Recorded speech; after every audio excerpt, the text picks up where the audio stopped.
We're gonna try this one more time. Am I good? Am I not? Please tell me I am good and not ultra laggy, like ultra shaggy.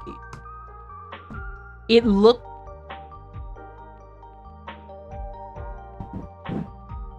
I think I'm gonna lose my mind. I think I'm gonna actually lose my mind. I think I'm gonna actually lose my mind. I think I'm actually going to lose it. Oh, please. Please. Please. Please.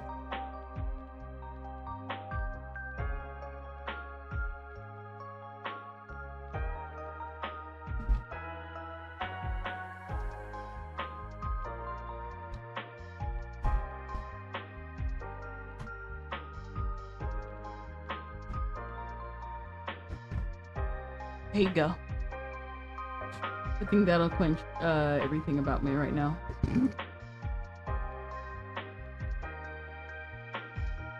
Everything, it's like doing everything in its power to make me realize, you know what, I don't want to lock in. I actually want to just end the human race.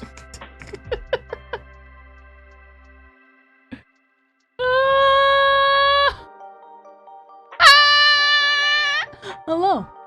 Hi, Derek. Hi, DeForester. Hello. Hello, everyone. Hi. Is thou alive? Let me see. Am I? Is YouTube at least doing something that isn't freaking lag for the 40th, 50th thousand time? Are we good? Are we good? We have to restart this stream like literally like 5 times just to fix small lag, and it's still lagging. You know what? I'm done. We're done. We're done. We're done. We're done. Don't give up. We believe in you. You see that, Jose? This is why you keep talking, I'm gonna ban every last one of you. There's one this season I was hesitant to try, but it's so good. You've probably seen it too. Which one? Which one? Which one? When, well, you know what? Nah, I can't even take that away from people, because I know a lot of people have been really interested in the movie. Oh, it's called 𝙤𝙬𝙚, the Witch of Mongolia. Oh no, I've been invested in that one for a while. I need to actually pick up the episodes and stuff. I'm happy. I'm happy that like everybody's really praising it. I'm not gonna get into that rant right now. Oh hey, ping number 3. Shut up, Dylan. If you were actually a Quabbit fan, you would know that's ping number 5.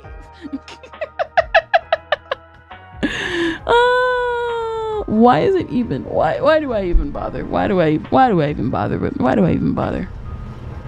Why do I even bother? Why do I even bother? Did Akko hit your computer too? Apparently so.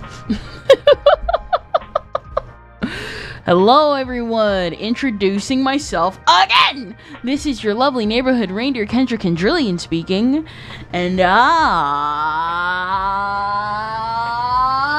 here finally. Apparently nobody wants to apparently the stream does not want to lock in. I've been trying to get this person's stuff done for a while, and every single time either I hit with demotivation, locking in, followed immediately by crap like this.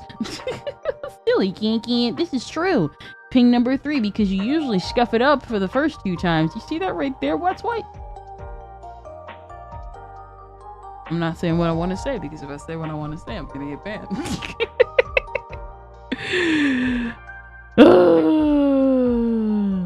But yes, everybody, yes.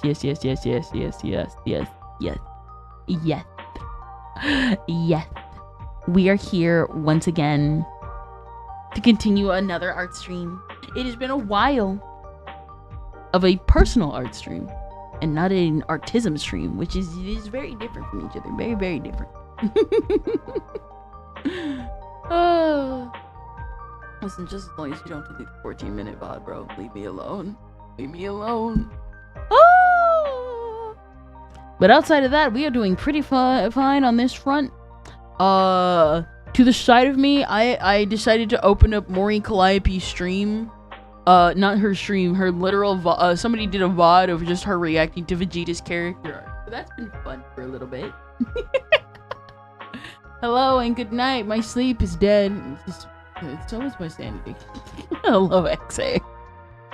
Oh man, Man's calling other hell LARPers. Was it? Oh man, man's calling others LARPers for not knowing ping lore. Silly Gankin, you see that right there? I'm gonna slap both of you. Alright, who's the one that did it faster? We're gonna have to update the new Quabbit. We're updating Quabbit time. Hooray for Dex. I don't even know what I am anymore. Yo!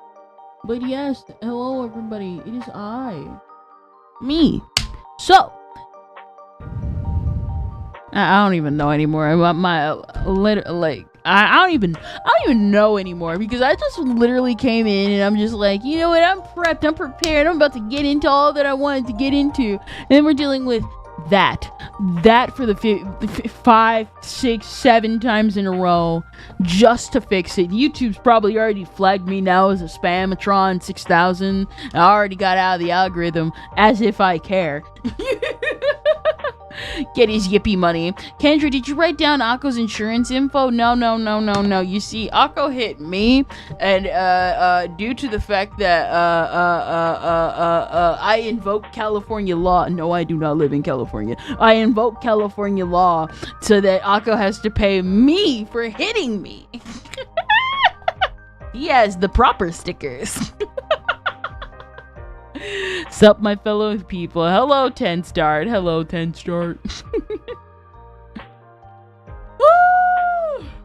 Might as well just hop into the stream anyway, because I might as well just continue to just keep finishing this. We were gonna do a whole intro, but because because I wanted to, you know, because shut up. Yes. California would do it. Listen, I've had family that were there. I still remember the time a relative told me how there was one person that we used to just go to the back of people's cars, hit them as hard as they can. They would specifically go for the ones that had like a specific sticker. Hit the back of them as they start driving as hard as they can and pretend to fall down and collect insurance.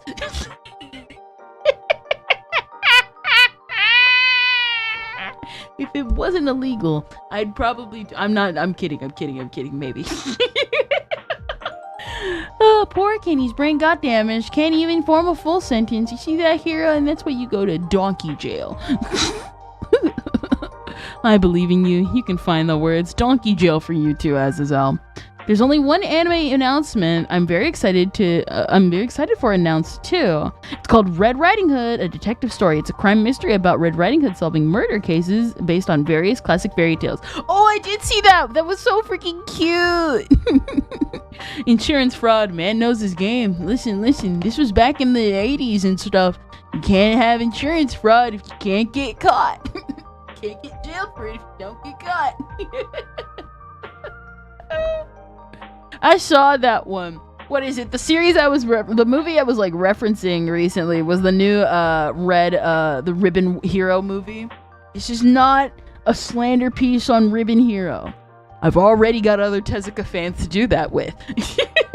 And I need to see it myself. I am hyped. Well, I am semi-hyped about it. So it's hoodwinked, but anime. Hey, anything's better when you make it in anime.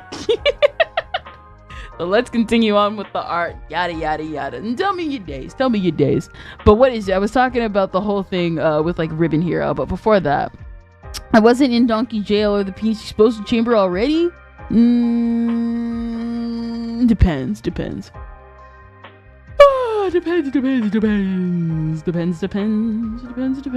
Dear, yes! Yes, Hurtbox! Yes? Hi! Oh yes, everybody! Say hi to Hurtbox. He's been introducing me to D&D. I have a funny story. So we had a thing this morning, Void and Verdant, and we've been learning with that, and I've been super excited. Now, I'm not the most vocal when it comes to stuff like that, but I have been having a good time in my silence.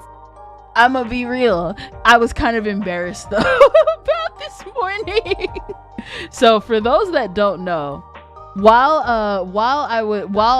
okay, so for those that don't know, on Mondays, such as next Monday, we have Mesozoic Monday, where I go through Jurassic Park. Every other week outside of that, I have been watching Lord of the Rings with Mizu, Royan, Akko, and them. And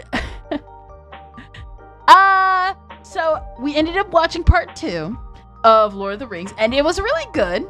I like the tree fight more than the human fight, because I really like the tree fight because I am basic like that. I thought part 2 was okay in comparison to part 1, more so during the final part, when they were fighting, and it was like I just kind of was like, because I like battles, but I'm starting to like realize I like more one-on-one battles than like armies going at each other, you know what I mean? The Ents are cool. It's cool, I liked it. It's just like the battle prep and preparation of it all. I prefer more like solo battles and one-on-one battles of characters I already like than characters that are kind of just there, and it's like, man, you're risking your life, but yada yada yada, everybody's going at it, you know, and stuff. And so that ended up happening, and I ended up enjoying it, and we ended up afterwards going for 2 straight hours with Royan and Mizu, because they found out Treebeard is a cool buy. Armies are hard to read. Yeah, pretty much. What is it? What ended up happening was that after the movie, Mizu and Royan decided to introduce me to the gorillas. Now, I've always been familiar with the gorillas, but when I discovered them, I was way too young, and I realized I was way too young and decided to not listen to any of their stuff because it was too adult for my taste. I was quite literally 13. I was already just discovering nipples on animation, so and still freaking out about that, let alone Murdoch pissing in a toilet and 2D literally black eyes. Showing your inner shonen, Ken. It's not my fault. It's not my fault. I like it when like groups of people fight each other. It's just that it's kind of hard to just sit through like the fight compared to like, what is it? A good example. I liked the fights that were happening in the first movie because they were like close proximity. It was like them like fighting. Now it was hard to see. Was it not hard to like see the battle, but hard to like read the battle because like the camera was shaky everywhere, but it was still interesting. But like compare that to the army stuff, I kind of tuned in more when like Gimli and Legolas were like fighting one-on-one and counting how many they were like fighting and stuff, because I recognized them and we've like literally been following them and the stuff. And like, what is it, the army part where like the guy, why did I forget the guy? Aragorn. When like Aragorn was like going against the knights and stuff, and when the king was also going against like the orcs and everything, like that stuff was really, really freaking cool. But like it's just hard to kind of like get into it like with like battles and stuff when it's just like a general army. You know what I mean? Thank you, ad. 5-second ad. A baby deer, lol. It's just not my fault. And what is it? Oh, I like gorillas. My first experience was their Flash game, Aragon. Yes. So I did say it right. I was like, yes. Because I saw it takes a little bit to like for me to like get the name sometimes.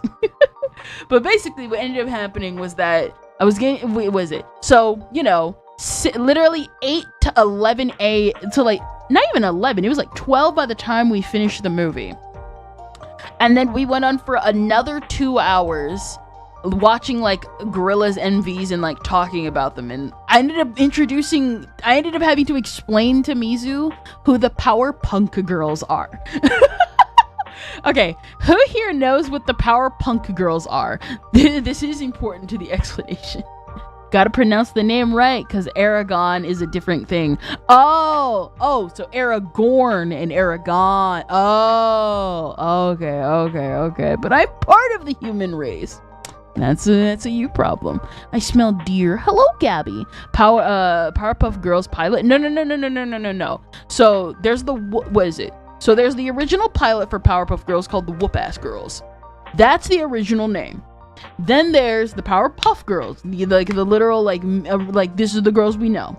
Then there's the Rowdy Rough Boys. Yes. Oh, she died again? What happened? My mic okay? Is my mic working? Oh, never mind. Okay. And then, what is it?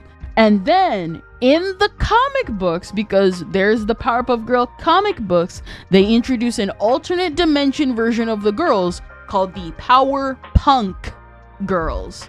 They're literally just the girls, but evil, and they actually have really sick designs. My screen just reset for some reason. How do you feel about Rings of Power now that you watch the OG?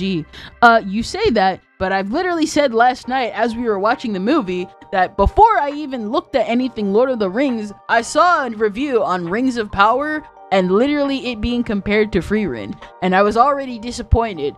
Due to the fact that they made they literally Tumblrified the main villain, and I really hate when they do that if the character was not already technically canonically supposed to be a hot villain. Like, it's one thing to simp for like I don't know, like Hades or something from like Hercules, right? I'm not saying he's attractive, but like, listen, somebody out there finally finds him attractive. But like, it's one thing to like simp after him and try to quote unquote make him a quote unquote snarky good guy, because he's already like a snarky bad guy. He's like enjoyable as he is. But Sauron's an eyeball. Why are we trying to humanize an eyeball? You even put him in like the armor and stuff in like the movie, which like I could at least somewhat see with the armor, but you're literally trying to humanize and sexify, literally like Walmart romance novel turned Sauron into a sexy man. That's weird to me. Will I take watching all three Hobbit? Was it? Oh yeah, I think I saw the animation of that. Looked sick. Rings of Power is literally abysmal dog water. Compare that piece of garbage to Frieren. Compare the piece of garbage to Frieren. That's how you know you're tourist. No. So what? This was when like Frieren first came out, and the person tried comparing why Frieren, a stoic character, is like written way better than freaking the $2 billion franchise of Lord of the Rings, and how they portrayed Galadriel as a stoic elf that has lived a long life. That review was really, really good, and gave me a real like understanding of like, oh, now I don't watch Lord of the Rings, but I understand why people would be upset about this, because these are clearly well-written characters in the hands of just really crappy writers. Yeah, and it's like, and the thing is, here's the thing, it also doesn't help. I have my own OC that is also technically a long-lived species that is also very stoic. So I also like forms of reference like that, where it's like, okay, here's how you do it, and here's how you do it well. So when I see people handling races like that, it's like, it reminds me of my own OC, and I'm just like, you just suck at writing. Oh, there's also the whole thing with like the black hobbits, where it's like, why'd you make them homeless? They're homely, not homeless. There is a difference. Literally made them look homeless, bro. Oh, Rings of Power can be thrown in a wood chipper. This is true. Sauron is a well-written villain, but the problem is Rings of Power just messed his character up. I mean, that's not hard to understand. They're not allowed to be happy, Ken. You see, here's the thing. I don't mind. I've said this before. I don't care if you add a black character in, like, anything at all.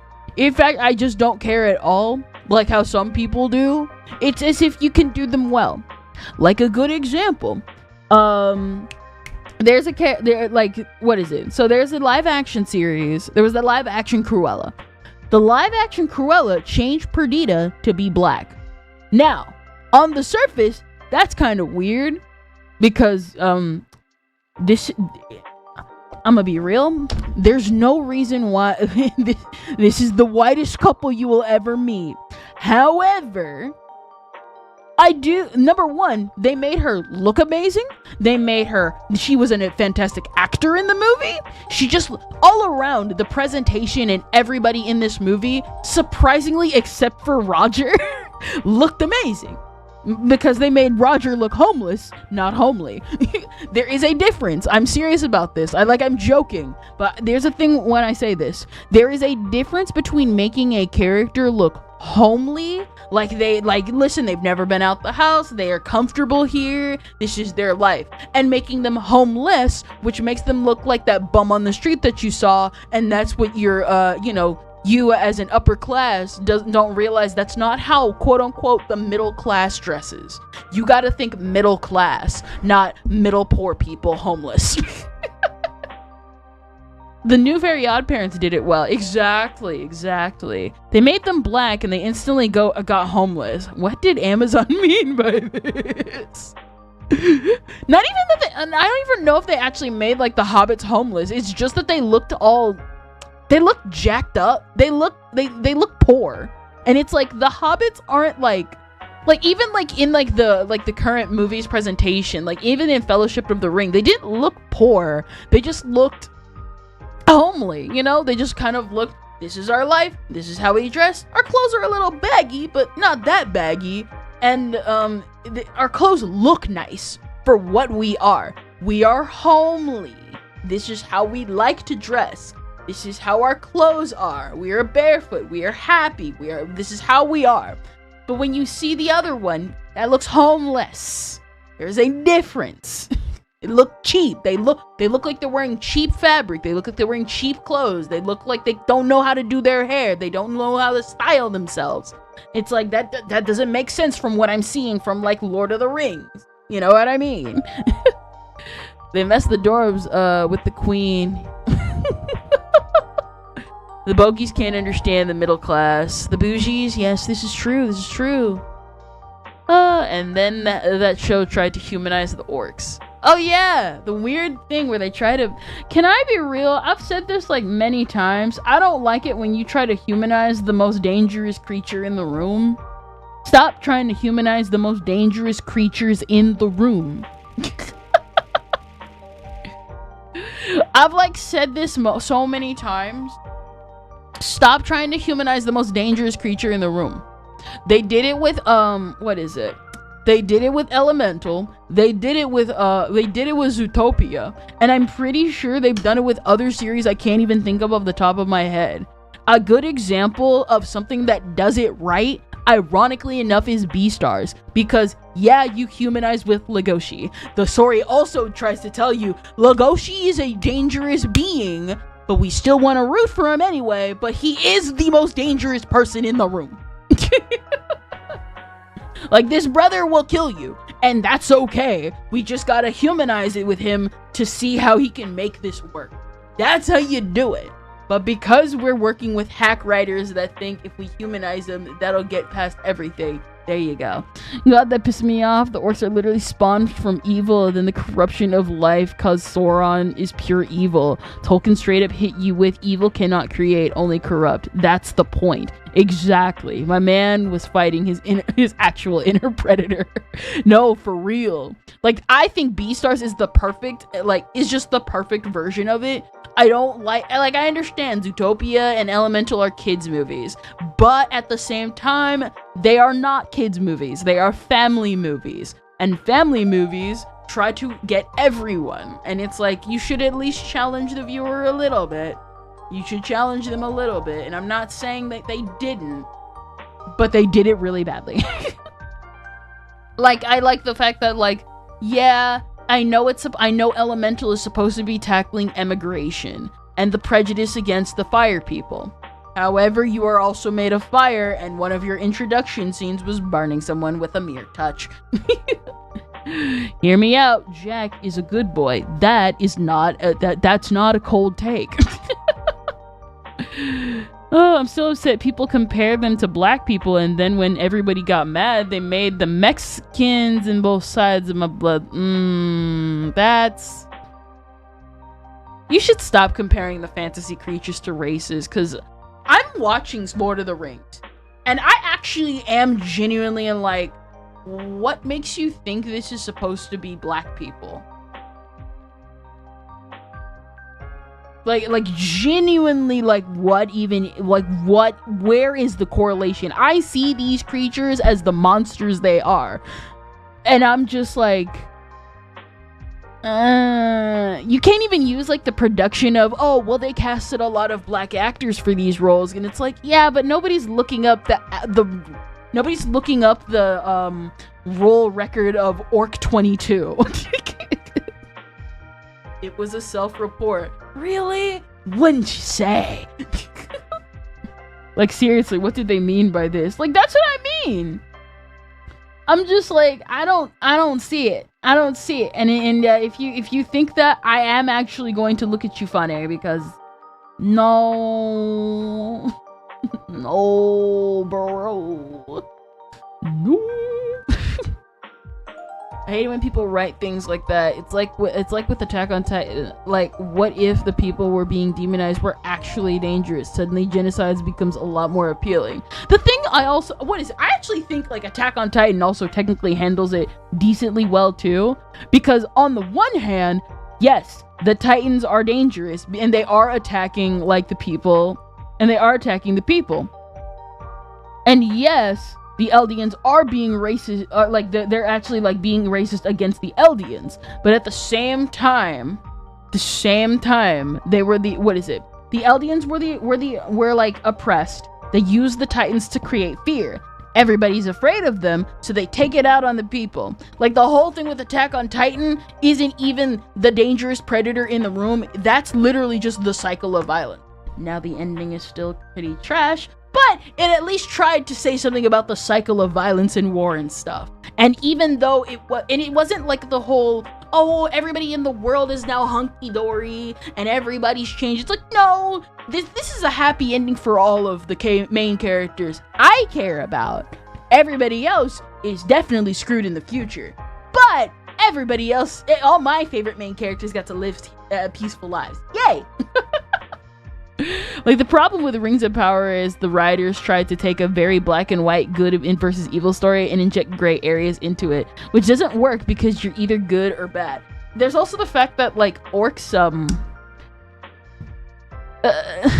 the orcs, there didn't look to be any female orcs. Stop trying to make a family of female orcs. No. Now, I understand if you want to make female orcs, just don't make female orcs with the literal "I'm going to kill you" race. Literally, the whole race's definition is "I'm going to kill you. Be prepared for me to kill you." in Minecraft. Oh my gosh. Let me see. Where are you? Not you. Here you go. So what I'm going to do, for those that don't remember, we're working on the comm for Panina. It's been a while. What ended up happening was I was dissatisfied as I improved my work. As you saw with Dama, I have been improving my art skills. And then I realized I kind of want to go back and correct a bunch of things before I really get started. And I want to make this look professional and not... I'm getting better at not like gripping the pencil with all my might to be like, hey, I'm in the control. It's like, no, just be free with it and be free with it. You know what I mean? Oh my god. La la la la la la la la la la la la. So yeah. They like to boink. KK, don't pull out an Amal. What? Pull out an Amal? What? Trash, they made Aaron a cuck. It's so peak in my book. There are no female orcs. They're literally spawned what is it? IIRC. They were like elves who were corrupted. Exactly. You saw two towers. You saw how they were born, Ken. Exactly. That's also what I was why I was like really shocked. It's like, I don't see the birthing sequence of orcs and immediately think, that reminds me of my black lineage. Like, what? I do not think of black people when I see that. I'm just saying. I'm just saying. I'm so DBZ pilled. I am so freaking DBZ pilled. I can't stand myself. my gosh. Oh my gosh. Oh. Oh my gosh. Let me see. Alright, I'm gonna combine these to make it look more natural, and then what I'm gonna do is I'm gonna separate them properly. That way it looks nice. Blah, blah, blah, blah, blah, blah, blah, blah, blah, blah. What? Is it doing that thing again? It's not doing that thing again, is it? Where it just like sets off? Is it like a sticky key or whatever? Hopefully it's not. Please don't. Alright, let's turn this off. Alright. Oh yeah, but there was also the thing I was going to talk about. The stream didn't restart for me again, did it? I think it may have.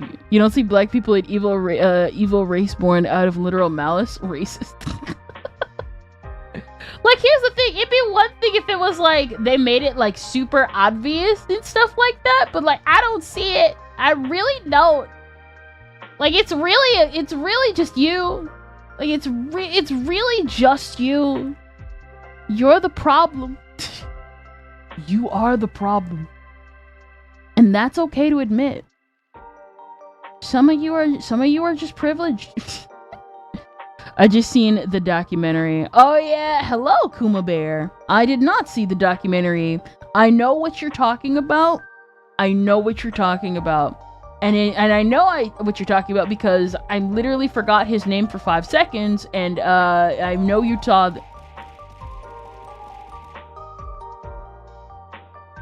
Okay, question, is anybody actually hitting the button? I don't mind, like, you guys hitting the button, but if it's broken like that, I might have to, like, turn it off, because I don't want it to do the thing again.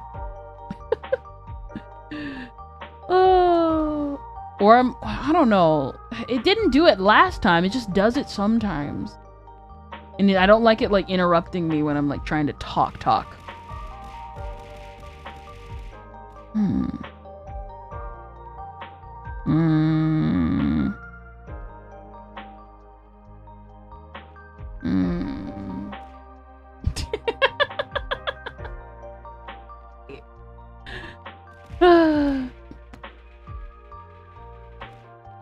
Now it was me.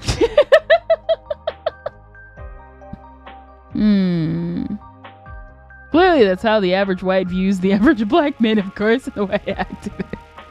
Probably. Okay, so it's just me this time. Alright. I'm gonna go back and try putting a limit on it, because I'm pretty sure I think I have it so that it's like 10 per like stream. But I'm not sure if it's like a glitch, because sometimes it won't, and sometimes it will, and it might just be someone lurking who just keeps pressing the button. But the problem is that it doesn't tell me who's like pressing it. It doesn't tell me who's doing the mass throw, so I'm like, I have to assume it's broken. You know what I mean? Hello, Nick Gamer. I think it's broken. I think it might be broken. I don't want it to be. But, it happens. Oh yeah, that's what I was gonna say. So I went on all that rant of, like, Lord of the Rings to, like, go back. We're doing the tabletop. So basically, for those that don't know, we're doing tabletop with, Hurtbox. Huh? Thank you for the 2 bits! Who do I look like? Who do I Willy look Wonka? Like? Willy Wonka? White right pointing backhand index radio button. It's not showing in my side either. Yeah, I think it just might be broken, but I think it like depends, or maybe there's a thing on Twitch that I don't know about. Either way, I'll get that fixed. Maybe it's also the the streamer bot, because I remember I hooked it up to streamer bot, and that's when the problems really started. So who knows? But basically, we ended up doing the whole tabletop. And so what ended up happening was that, so we ended up watching Lord of the Rings, and we ended up learning about more about gorillas on my end. And by the time I went to sleep, it was around 3 a.m. I know Royan's like, no, we technically went to bed, but here's the thing. I have family. So they're up with me, and then I gotta put them down, and then I gotta go down. And then I might doom scroll for like 30 more minutes. The clanker is sabotaging you. This is true. Oh my gosh. And so basically what ended up happening was I ended up waking up. So what'll happen is my body will automatically wake up around like 7 or 8. It'll wake up around 7 or 8, and then what end up happening is that... Okay, that is you. That is... Wait, no? It's not showing up on my end. What the heck? Let me see. It's gotta be broken.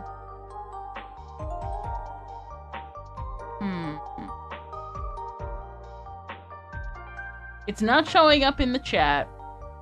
Nobody's name. What is it? Let me see. Can somebody have it? It's not showing up on my side. Every time I go to sleep, I still wake up at 8 to 9. Yeah. Let me see.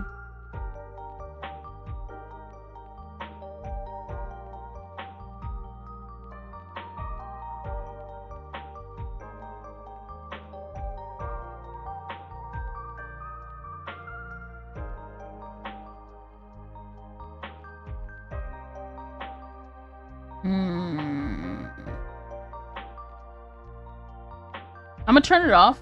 Oh crap, I forgot my phone. Hold up. We're gonna have to turn it off. Goodbye. Alright. Lucky for me, it's like 6. But what is it? So basically, it ended up happening was that I ended up waking up. And I was planning on going back to sleep. And so in Hurtbox, I'm gonna say sorry ahead of time as I like describe it.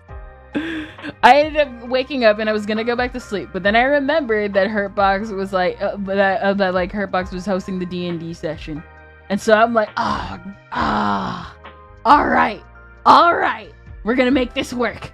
And I get up and I do everybody's breakfast. I do all of what I usually do, and then I head over to the desk and I get everything set up and prepared. We're going through there. It turns out I'm not even the only one that feels like crap. Royan feels like crap, even though he lied and said he doesn't.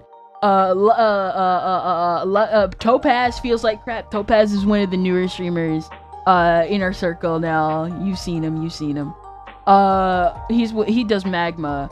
I think Ava also said she felt like crap, but what I'm saying is most of everybody in the room felt like crap. But it was really bad for me because I am not a morning person. And this is also one of the reasons why I work from home. I am the worst morning person you have ever encountered.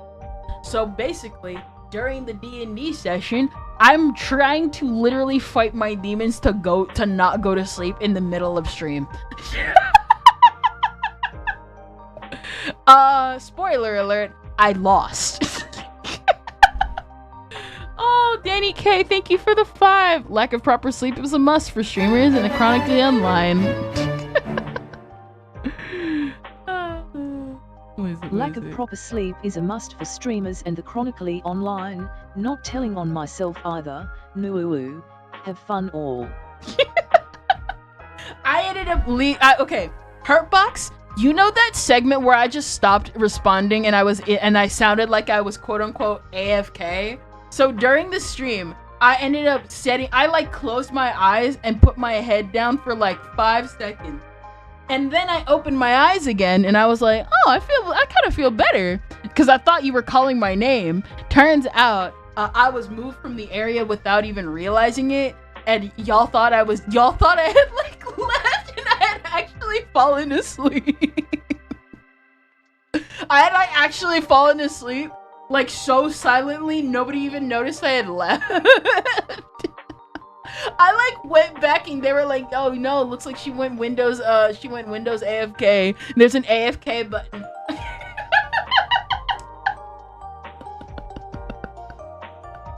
I'm like, "Oh no, no!"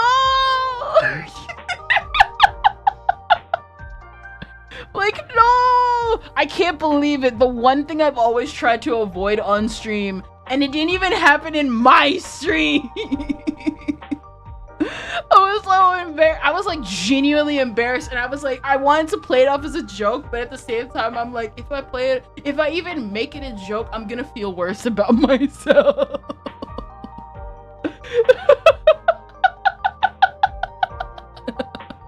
Clip it, chat.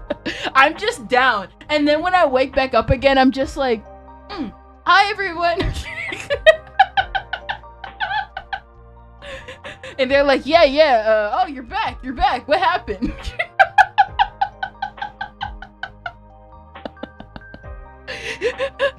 Ironically enough, for the rest of stream, I had enough energy to keep going and play. What's it like being able to sleep with sunlight out? Great. Oh, jeez. To be fair, I think a lot of it is in combination. I've been like doing more exercising and stuff, and like a change in diet. So combined with that, and then combined with the Lord of the Rings stuff, and it being like 3 a.m. and I'm just like, and then me trying to like salvage whatever sleep I had left to stay awake. Failure, by the way. I think I was out because I went back to the VOD. I think I was out for like a good 7 minutes. Like close to 10.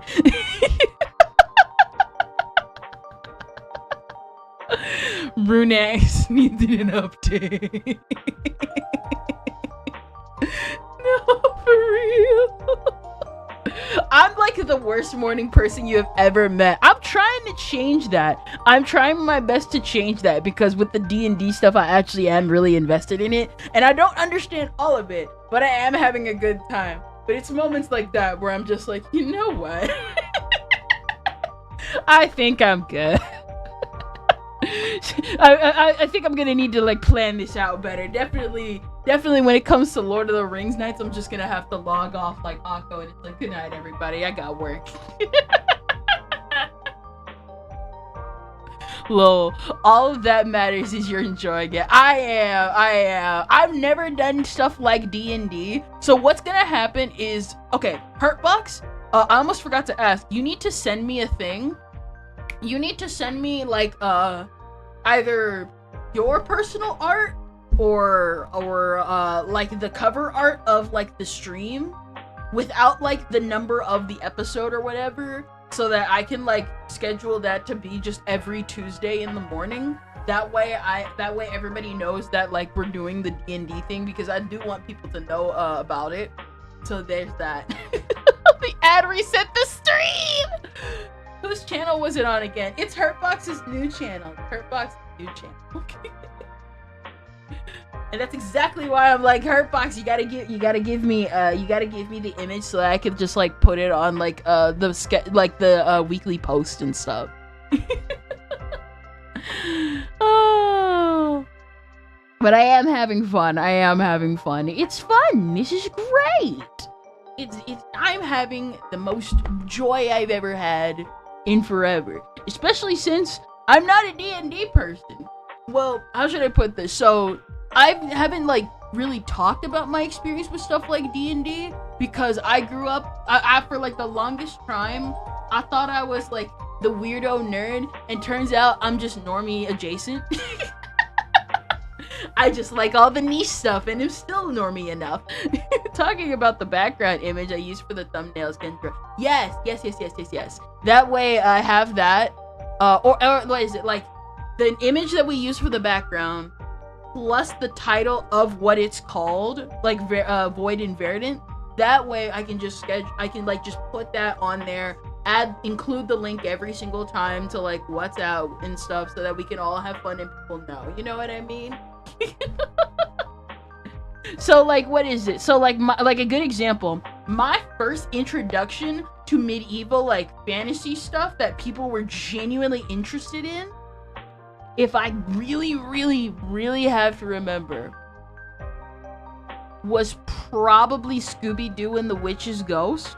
But I don't really count that because it's technically not Lord of the Rings, but it is kind of like, you know, medieval fair adjacent. But the real introduction that I found out for like stuff like this was freaking the Good Luck Charlie LARPing episode.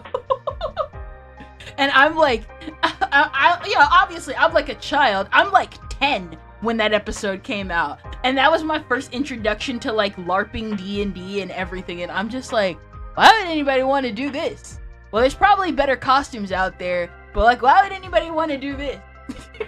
And it's like, well, it's for fun, but it's like, why would you want to do this?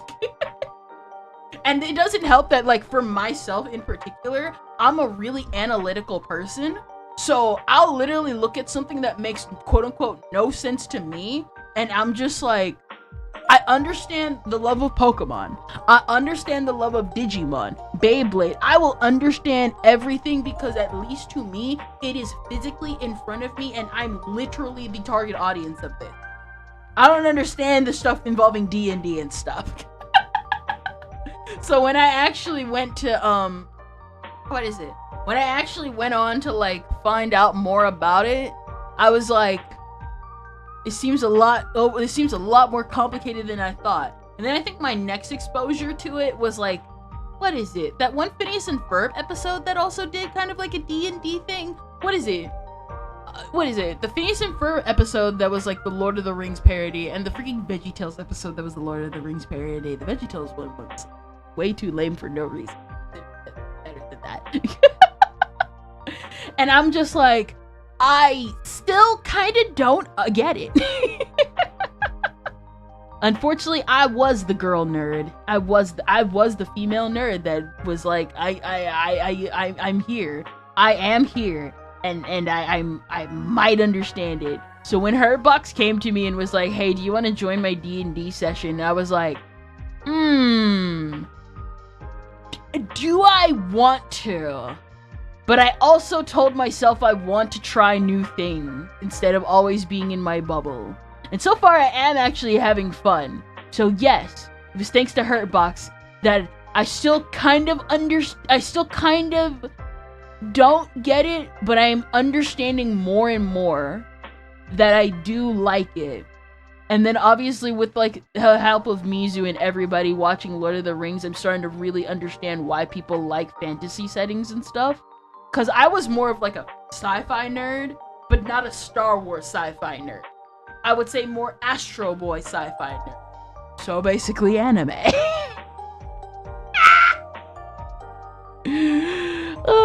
More anime, please.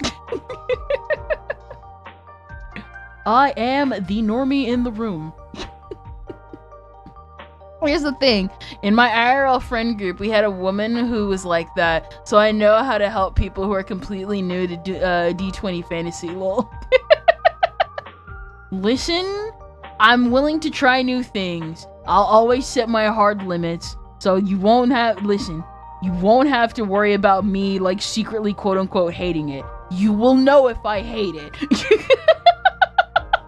I am not shy about it, even if I try to hide it. I'm really bad at hiding it. So I'm just having real fun. If anything, the one thing I am kind of sad about is the fact that because this is so new to me, I don't know how to chime in jokes as often as I usually do. But I'm trying. I was never a normie when I was a kid. My dad made me marathon Star Wars with watch anime. He goes, of course, me and my brothers. Tabletop game. Ah, you were screwed from the get-go, Gabby. What is it? So, like, for me, I've said this multiple times. It's not that I hate Star Wars, but every time I've like genuinely throughout my life, I have had multiple opportunities to get into Star Wars at different stages of my life, and I just could never get into it. Like, what is it? When I was younger, we had the Star Wars, the Clone Wars. But even before that, I still remember to this day, there was one time my mom and all of our cousins came together and we were playing, and it was like, you know, summertime pool party and stuff. And what ended up happening was all of my family was watching Star Wars. And I remember wanting to like play and go outside and stuff after, because it was hot and everything, and they forced me to stay inside. So maybe that's probably the reason why. And they had Star Wars on. I'm like, I don't want to watch Star Wars.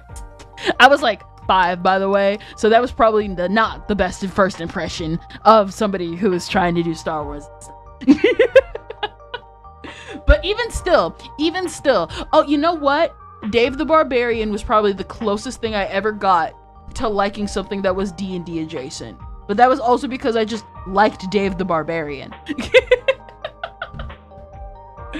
What is it? But then, ended up happening was I ended up moving on years later. Obviously, Star Wars ended up appearing on TV, the Clone Wars, the 3D. The Clone Wars, I ended up finding out about the 2D Clone Wars series later. I would have likely, what is it?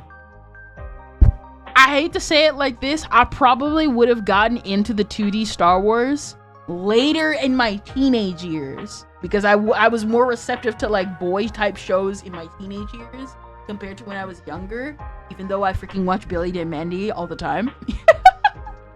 And then like the Clone Wars, because when the Clone Wars came out, it was the 3D Clone Wars when like that first came out when I was a kid.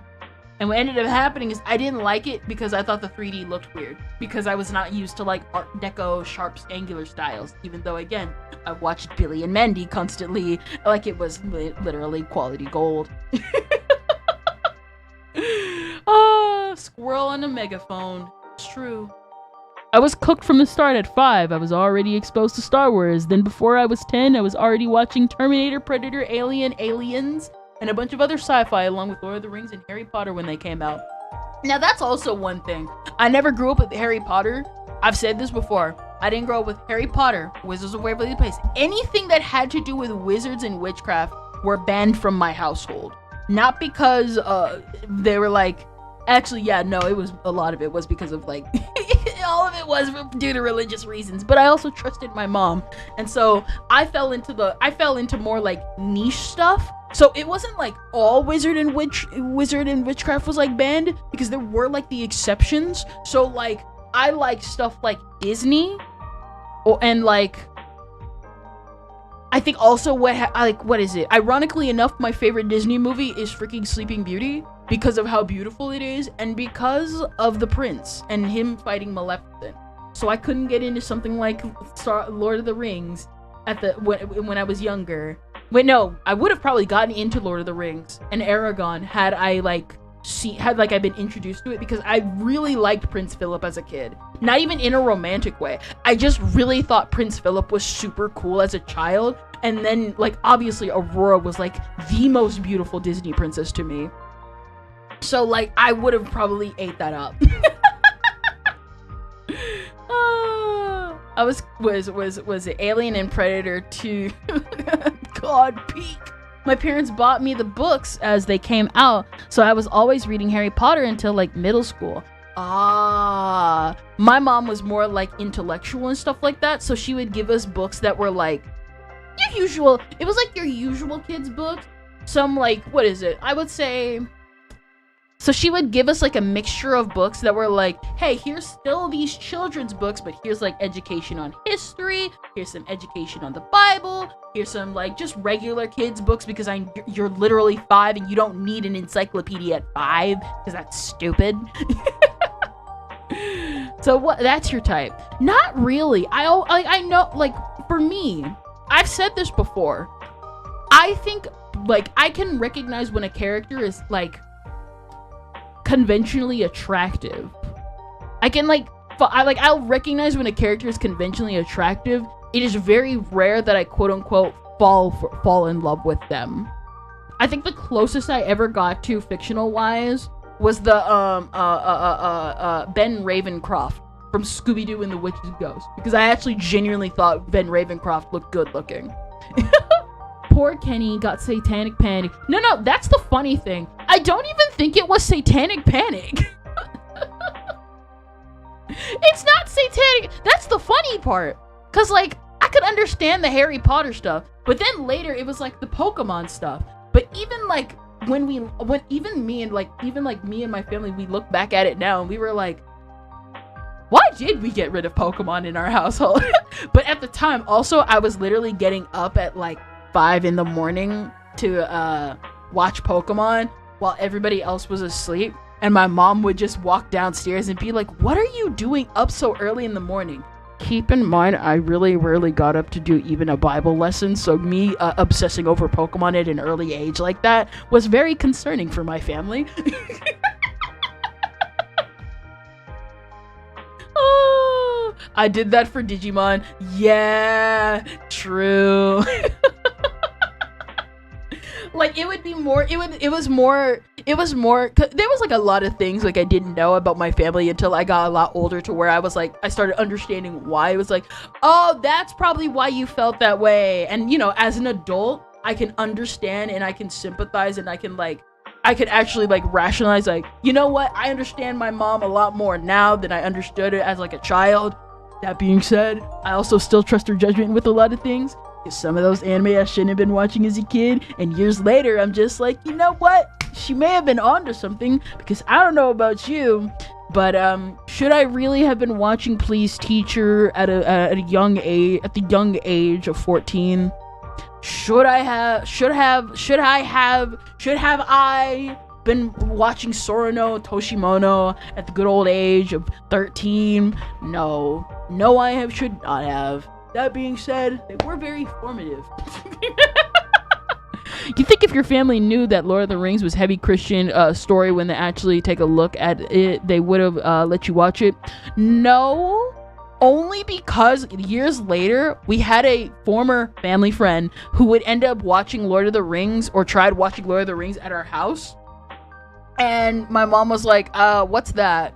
And she was like, oh, this is like Lord of the Rings. It's like wizards and stuff, but it like has Christian symbolism. But it was like, better safe than sorry. I don't think so. That was like not that long. That was almost 10 years ago. Oh my gosh. Should I have watched Love Hina at 15? No. Do I regret it? Also no. It was fine. Look at us. We're all semi-functional members of society. Ironically enough, anime was what kept me sane, so yes. Doom is the most Christian game ever, by the way. A funny thing is I actually avoided Doom because I'm like, well, why would I buy a demon-slaying game that just has demons in it? Might as well just avoid it from the get-go. And I do agree with that, though.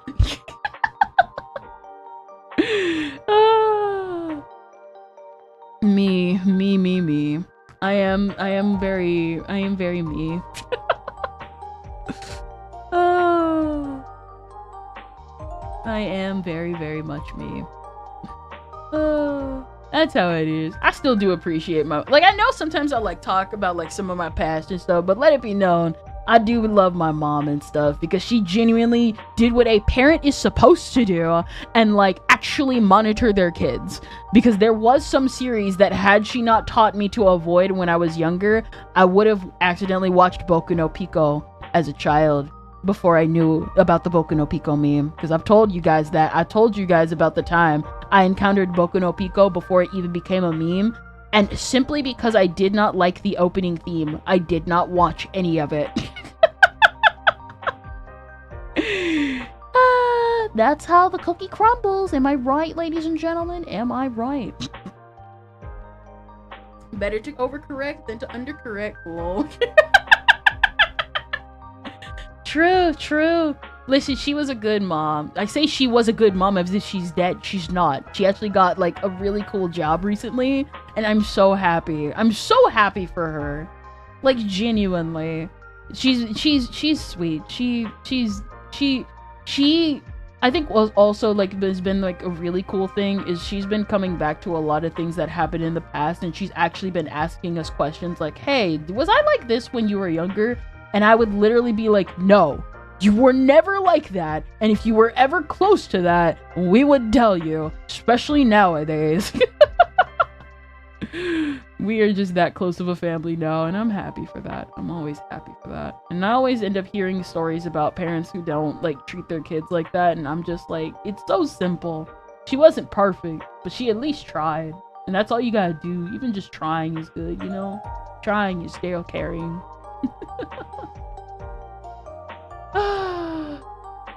Not even a bullet. Oh, you dodged a nuke. Not even a bullet. Yeah, my folks let me watch and play a lot of violent stuff as a kid because they realized from early on I knew the difference between fiction and reality, but they would step in from time to time. Pretty much, like a good example, I wasn't allowed to watch anime, even though I stuck a lot of it as a kid. But so long as my family was there, we all would gather around and watch Law and Order and stuff. Because like genuinely to me as a kid, I always saw Law and Order as a family thing. Because Law and Order was just so freaking cool as a kid. And so I was just like, I want to watch I would like wait for like my mom to get off work and we would just watch Law and Order. And it was just fun. It was just fun to do so. You know what I mean?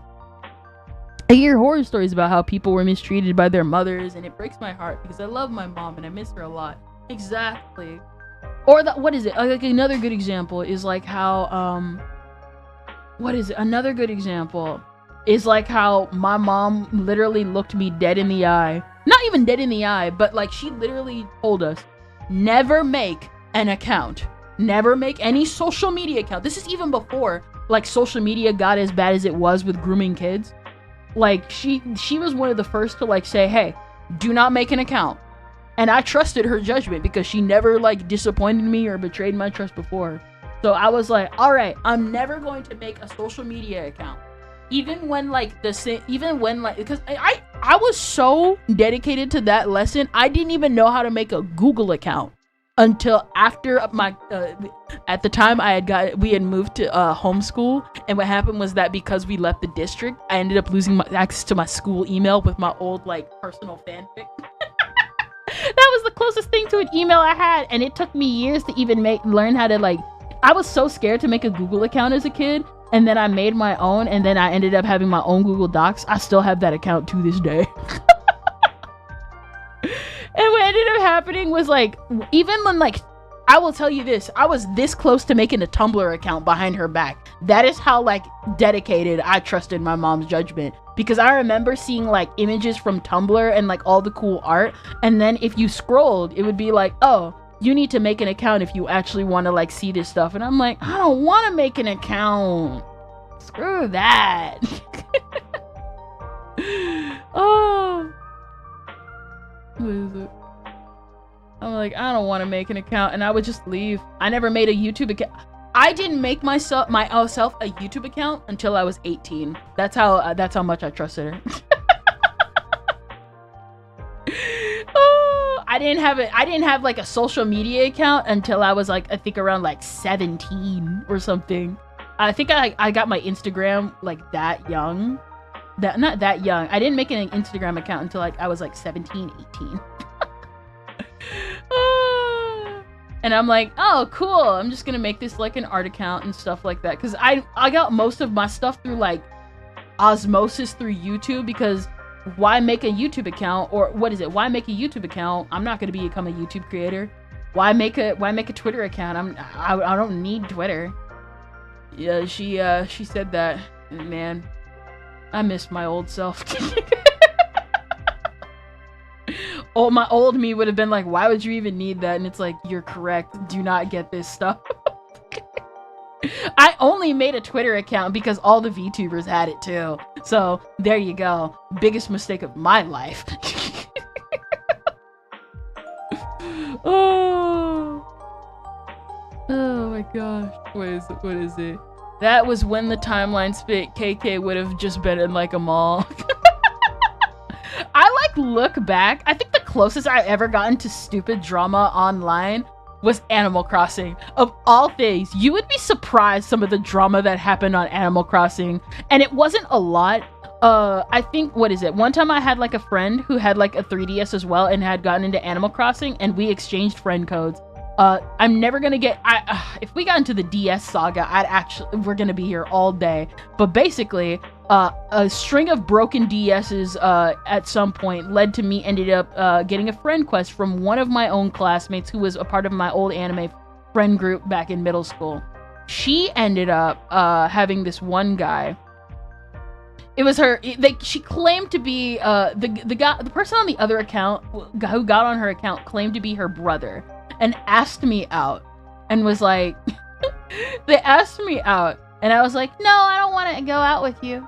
And they called me a B word, and then they left my island. To this day, I'm not even sure if it was her brother. It might have actually been her. It might have actually been her. But I'm still not sure to this day. And I have my reasons why I think it might have been her, looking back on it. But hey, listen, we don't judge. We don't judge. We don't judge. We don't judge. Think of what Kendra would be like if she didn't see Super Whoolock. The funny thing is I was actually not into Doctor Who that much as a kid. So I was the one. So what happened was when I was younger, I was in middle school and I got into anime. But then one time there was this cool teacher in like the middle school who would open his classroom up to all the kids to eat lunch in. And all of them would watch Doctor Who. At the time, the 12th Doctor was out. So this tells you how old I am. And this tells you how old you are. And what ended up happening was I was like, oh, Doctor Who's actually pretty cool. And I ended up getting into a little bit of the fandom. I actually had planned at one point to binge all of Doctor Who to get up to the 12th Doctor. But that plan never came through. But I did like shipping a little bit. Very little bit. Jesus, 12? Yep, the 12. And what ended up happening was through osmosis, I told my sister about Doctor Who, and she was the one that became the Tumblr girl. Ironically enough, she also didn't make an account, so she was just kind of getting into her own fandom in her own way with whoever was like her school friend in like her vicinity. This is how the Fujoshi stage started. Funny thing was I never got into like yaoi and stuff until I think around a year or two later. I never got into yaoi because I actually enjoyed the yaoi aspect. I only got into yaoi because I liked the comedy of it. If the yaoi wasn't funny, I didn't watch it. Which is exactly why I fell into the propaganda of Junjo Romantica. Oh no, the doomed yaoi arc. Yes. And then years later, I ended up realizing that I avoided the cesspool that is the modern Doctor Who fandom because they ruined it anyway. She ended up, my sister ended up for a short time becoming a Teaboo. So she ended up getting into Doctor Who. And then as a result of getting into Doctor Who, she got into I want to say it was an adjacent series connected to it. I don't remember. The Spartacle Project, which was basically that one DC episode of all the adults transporting to another world. And I remember she tried copying the British accents. She was so adorable when she kept trying to do that. It was so funny back in the day, you know? I ended up getting invested into stuff like fairy tale and stuff. That was my niche. And then I got really scared one time because my mom, I got so invested into fairy tale. I remember encountering the fairy tale symbol. I remember encountering the fairy tale symbol at my school. And I'm like, I can trace this off my computer and put it in the back of my phone.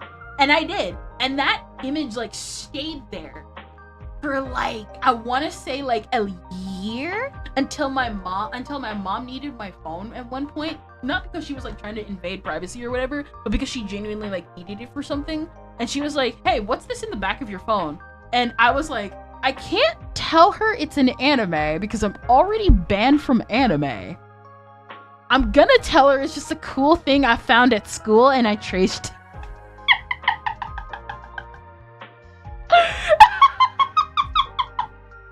And she was like, oh, okay, never mind.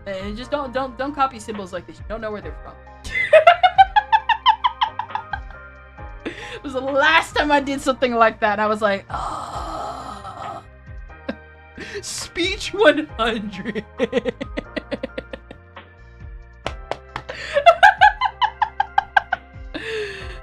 Unfortunately, I got invested into everything I was exposed into: anime, fantasy, sci-fi, etc. Little Hurtbox used to play soccer and baseball. Yeah, I used to want to be the best soccer player as a kid. I also wanted to be a ballerina. Okay.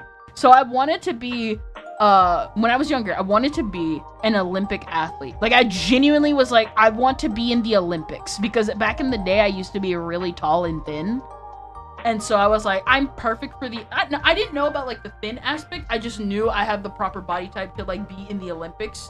And I'm like, all right, I'm gonna be in the Olympics as a kid. I'm gonna train for the Olympics. That dream never came true for reasons I'm not gonna get into. Let's just say little Kendra knew very early on. Oh, looks like my dream at the Olympics is never going to happen. Sometimes it's that way. Then guitar happened, and me doing physical sports was never going to happen. Music, games, and anime, baby. When Kendra was small, she found this really cool symbol at school that used 4 capital L's. I used to want to be an astronaut. Listen, that makes sense. I never, like, understood people who want... Like, again, remember, I was the kid that was considered, like, the realist from a young age. Like, I was way too smart for my own good, but I was a teeny bit slow. So I was at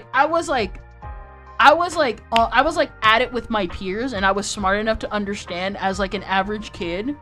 But at the same time, I was still also 5 years old. So I would still be, like, a little tiny bit behind from, like, all my peers. So, say, like, I did my homework. I would answer every question correctly. But when it came to, like, my class, everybody would be like, page 5. Everybody read page 5. All right, we're now on page 6. We're now on page 7. We're now on page 8. And obviously being, like, 5 and 6, I was like, I can't keep up. I'm turning the pages so fast.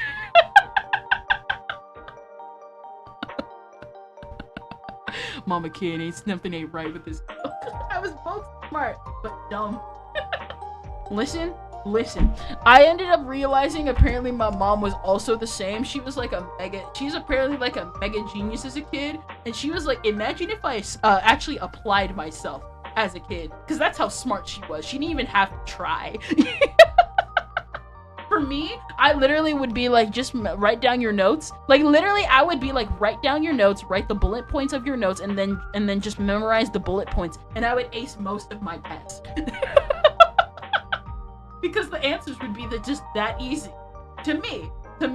All I would have to do is just memorize. Oh my gosh. But yeah, no. It's fun looking back and stuff. Oh, years later, now, like, obviously the anime ban is over. I own most of my art books in a couple of CDs. Mostly, ironically enough, most of them aren't from anime. Most of them are just from singers I discovered that were just Japanese stuff. Because even though I, like, grew out of anime around, like, 2016, I never grew out of, like, musicians and stuff. But I couldn't buy my own things.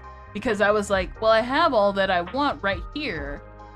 And I could watch my favorite YouTubers. Back in the day, back in good old 2016, where I discovered Mafu Mafu, and I'm like, I don't understand the purpose of owning a CD, but, like, good for you.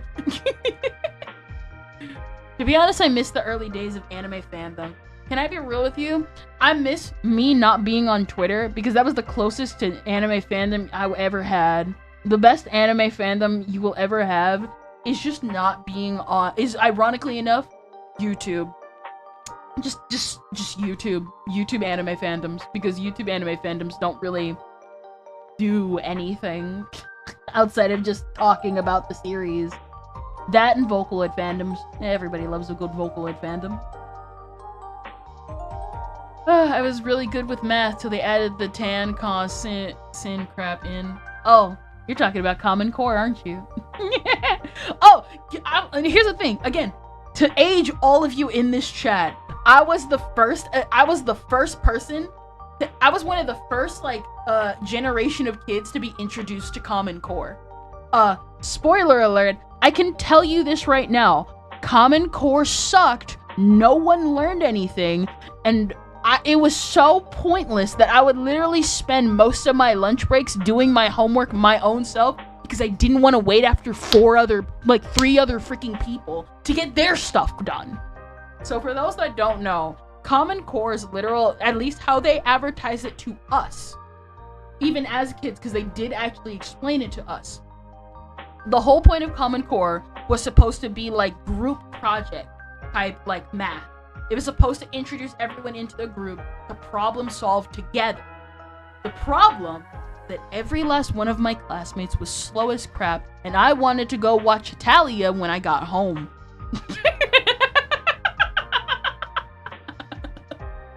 I just did most of it at home, to the point that my mom was like, because my mom's like a math genius as well, she's like, stop doing your math at school, do it when you're at home so I can check your work.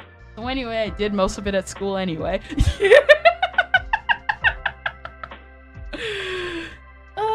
Yeah, I'm so glad I graduated from high school before Common Core. They introduced it in middle school, mostly. They wanted to test it out with middle school, and I'm pretty sure it did work for some kids, but it didn't work for kids like me. We are so slow with this art. I'm just talking. Oh my gosh, oh my gosh. It's not that we couldn't do the stuff with everyone, it's just the fact that I didn't want to do it with you.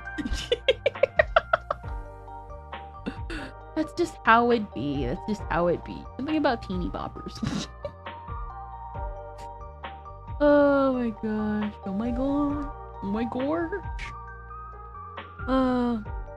I'm not saying I was like the absolute uber genius of my class, but what I was saying is that I wanted to watch Italia, and I wanted to watch Fruits Basket, and I wanted to watch Oron from a young age, and I didn't want homework getting in the way of that. So goodbye. Is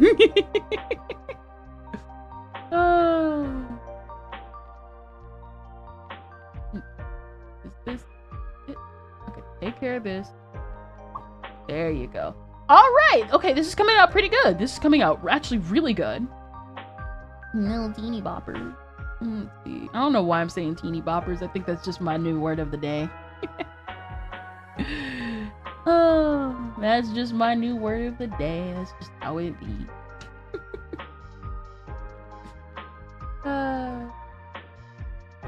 There you go. Ah, crap. Okay, and then let me see something. All right.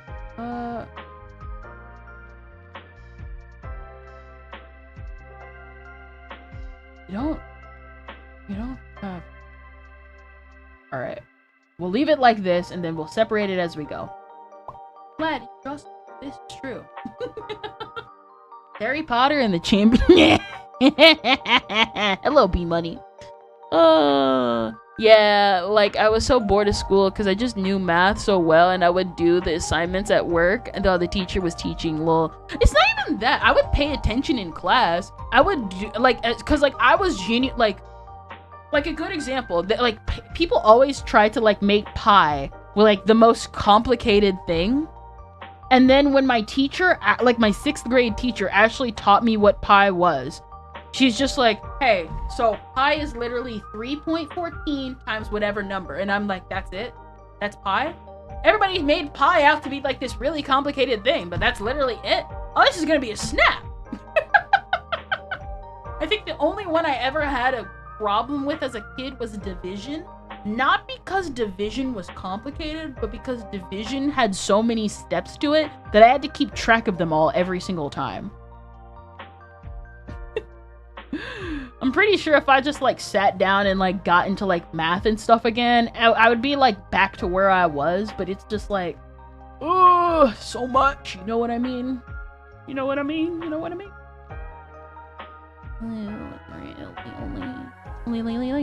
Years after getting out of high school, I realized my issue was K through 12 isn't just challenging me. I was bored because I learned this stuff so quickly I didn't need the teacher, to be honest. I always liked, can I be real? I always liked my teachers.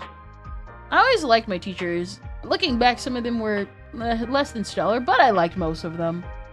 Ironically enough, I think also a lot of it was like because I was like, I wouldn't try to be, but I was a little bit of a teacher's pet because I was taught as a child, get this, if you respect the teacher, you're gonna make their life and your life easier. And then years later, I found out one of my teachers hated my mom. They thought she was abusing me, but that's not the story. That's a story that's never gonna be talked about. That's a story that's never gonna be addressed. Don't worry, CPS was not called. She just tried to step in for my mom because my mom was black.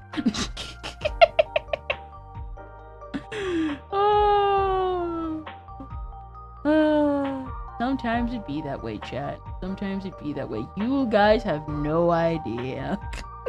That's so dirty, your poor mom. There's like so much that like my mom told me about that I didn't know, because I liked my teacher. It was specifically my 6th grade teacher, and like I was like, oh, she's nice. Weirdly controlling in some ways, weirdly nice, a little cynical, but nice enough. I always liked my teachers, so long as I always saw it as, so long as I am good, they are going to have an easier time with me, and I'm going to treat it that way, because why would I want to make my life or the teacher's life any harder? Like that obviously, like that seems like such an easy concept, but like some people just don't get that. You know what I mean? You know what I mean? Anyway, it's funny. It was funny looking back, because I was like, oh, now that I think about it, she did kind of have it out for you a little bit. And that explains that one time she pulled me out of the classroom and was like, you gotta stand up and be tough for yourself. While the new teacher's aide was there too. And I thought the teacher's aide was like super pretty and nice too. So what happened was, sometimes we would get like a little sub teacher, and they would like learn for the year or for a couple of months in the classroom with like the teacher of their choice, like the school would pick out for them. And the one lady that we had was like really, really nice. She was like really nice. But the teacher we had, she was cynical, and I didn't realize that until I got older. And like there was some things where it was just kind of like weird. But like I was like taught to respect my authorities, and my mom never had any ill will towards her. She just didn't like my mom, to the point that like to give you a little insight with that, one time it was during like our little like award ceremony, because you know, little kid award ceremony halfway through the year, all the 6th graders are like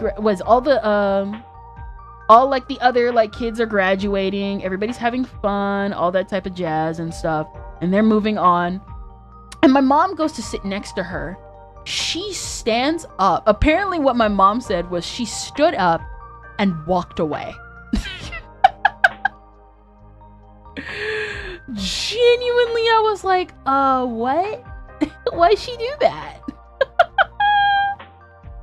I don't even know if she like still works there and stuff. I know like one principal that came from one guy who was like the vice principal at another school we went to.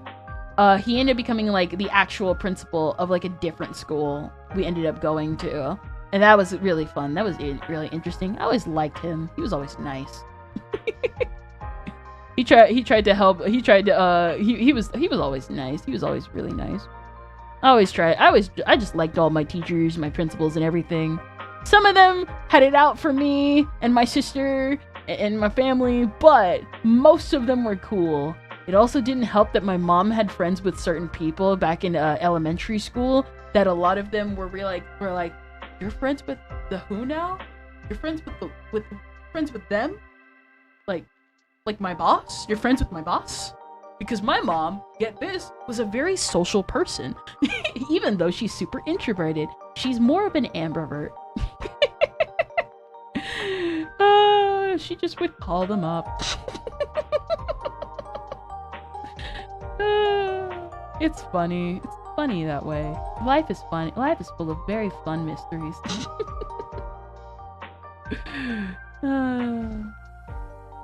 What was it? Mask? Oh, no. What was it? Literally getting treated like Chris. My mom told me a story about my 1st grade teacher that said I grew up to be a serial killer because I drew her in jail once. Brother, what?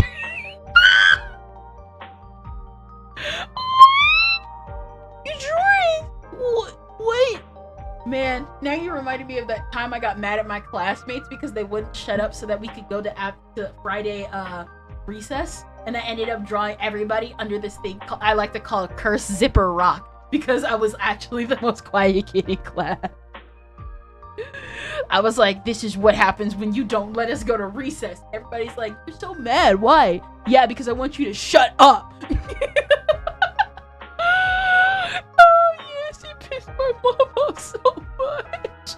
You told someone that their child is going to grow up to be a murderer. Who wouldn't get mad at that? Oh, name me one person who wouldn't be angry about that. Just saying. Oh my god. Oh my god. I'm just saying. That's great. Man, that meat crazy. Was it? This meat's crazy. This is crazy. I'm just like, you know, sometimes people just need to be calm. Like, I understand sometimes kids are wild and stuff, but some people just take it too far, bro. Some people just take it too far. Oh my god. No! Where? Okay. Some people just take it too far. Calm down. It's children. Listen, children are bright, but they ain't that bright.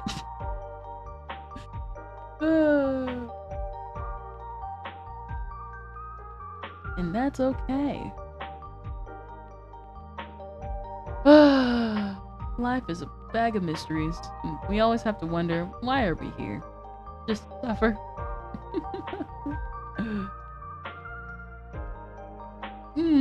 The real reason I drew her was because she was mean. Yeah, that sounds about right! That's usually how it goes. Be like, how dare you acknowledge the fact that I'm a mean person?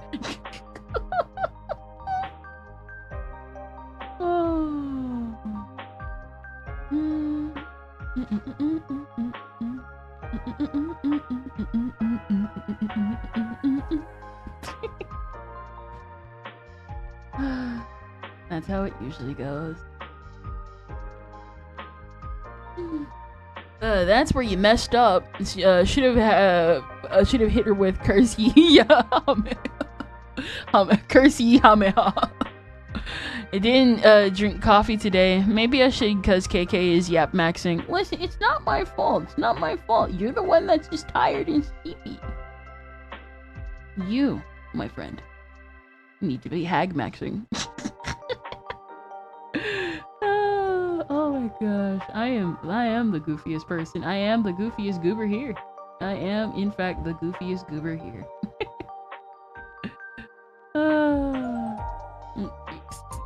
There should be. Here we go. There you go. But not like this. There you go. And there you go. Oh, that looks way better. Oh my gosh, that looks so good. That actually looks really good. All right, we're gonna pull out the sleeve. So what I'm trying to do is I'm trying to do better with coloring and stuff. And like doing this the best I can. Here we go. All right, so this and where are you?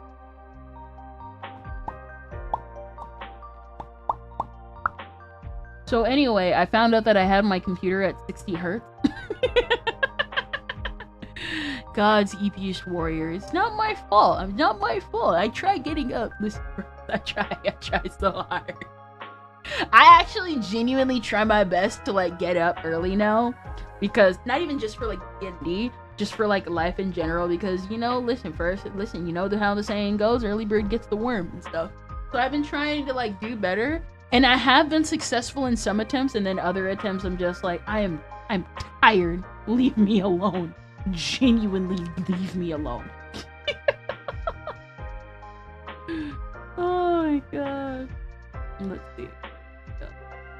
Bum ba bum bum bum bum bum bum bum bum bum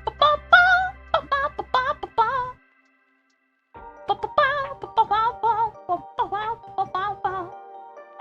There we go. Oh my gosh, this is coming out so great. I have indeed. I have been doing my best. At your request. Dun, dun, dun, dun, dun, dun, dun, dun, dun, dun, dun. I've been doing my best. I'm trying. He also told everyone, what is I remember the photo teacher who told us to respect the scalpel. Because years before, a kid was messing around near a door and someone opened the door, which hit his hand, embedding the scalpel into his... Ooh. Yikes. Didn't know voodoo magic hurt box. Ag maxing is cursed. I mean, you are you, Gabby. I thought you'd be into that. He also told everyone with long hair to have it either cut short or tucked fully under their shirt, because they had this assignment where we use printing press and people get scalped that have long hair. Ew. Hey. I once had a kid that had like, it was like, what was it? There was like one time at school, there was this one kid with like really pretty hair. He was like a boy. At least I'm pretty sure. Because he would always insist upon it because he was like, I am. And I was, you know, me being little Kendra was like,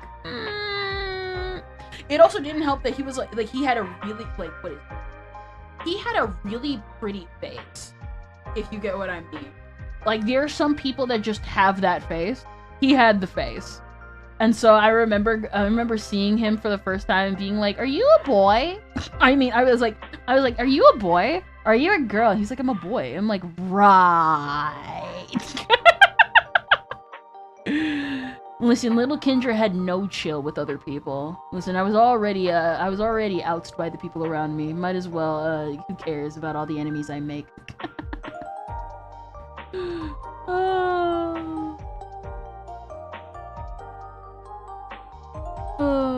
No, I think this is good.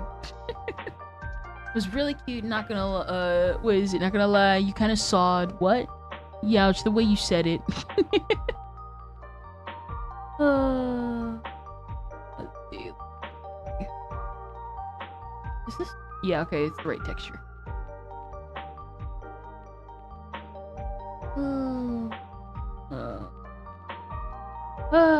Life be that way, chat. Life be that way. Sometimes I do wonder what some of those people are doing now.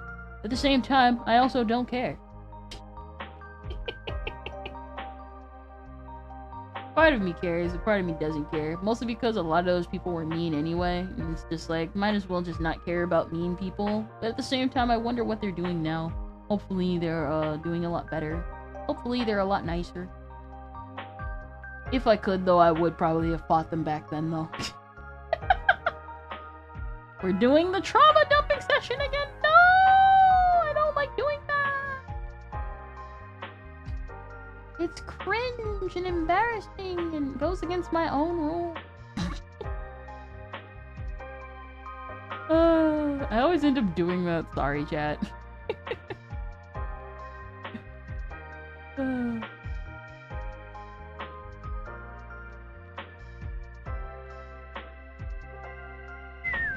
From my K-12 days. What is it? I pray for most of those people's downfall on the daily. Listen, I understand. Some of those people were mean for no reason to. That's the one thing I'll never understand. It's like, y'all were mean for no reason. I'm doing it again.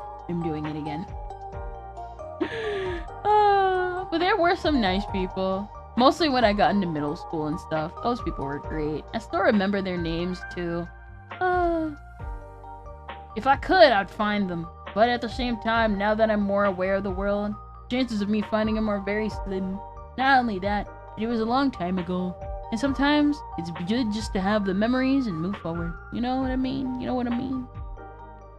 The duality of man.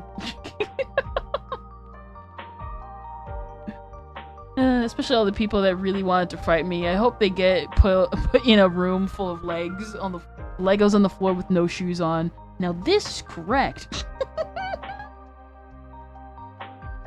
I mean, you're not wrong about that, considering the fact that, like, these people. Listen, I've said it before. There were people I wanted to fight as a kid. I couldn't imagine being a boy getting bullied, because even as a girl, I was like, you know, there's like a part of me that really wants to fight, but like I don't want to like be in the office because I'm not stupid. I'm not stupid enough to like get the teacher involved, because I know good and well from what TV has taught me, because I was the cartoon kid. is that I'm the one who'd get in trouble. It also didn't help that in middle school, I remember there was a ceremony where the teacher was like, listen, I don't want my child, I know you don't want your child to get like suspended, but please don't let them throw the first punch. They will get in trouble for it. Granted, I still love that assembly too, because this was back when like, y'all remember when sagging was a thing? Y'all remember when sagging was a thing? Oh my goodness. I can't even, I remember that being like the new hit thing at the time back in the day. And I remember the vice principal told everyone, no, you cannot sag. At one point, we allowed kids to sag in school until one kid just straight up, he did sagging in school. And what happened was some kids wanted to tease him and stuff, so they went to pants him. Buckaroo did not have underwear on that day, but that was the previous year I came, so I was lucky enough not to be flashbanged like that. Every other person in school and that guy's reputation, however, immediate disposed. Sagging is still a thing. No, it's still a thing, but it was like really big back then. You don't see it a lot nowadays. I'd say you see more like people with that, like wearing sweats and like wearing belt without like not wearing as many belts than like sagging nowadays. But back then I remember seeing like everybody used to sag. Now not a lot of people do. My high school had a similar story. Yeah, that sounds about right. Remember to wear underwear, kids, when you sag. Shouldn't have to say that, but, you know.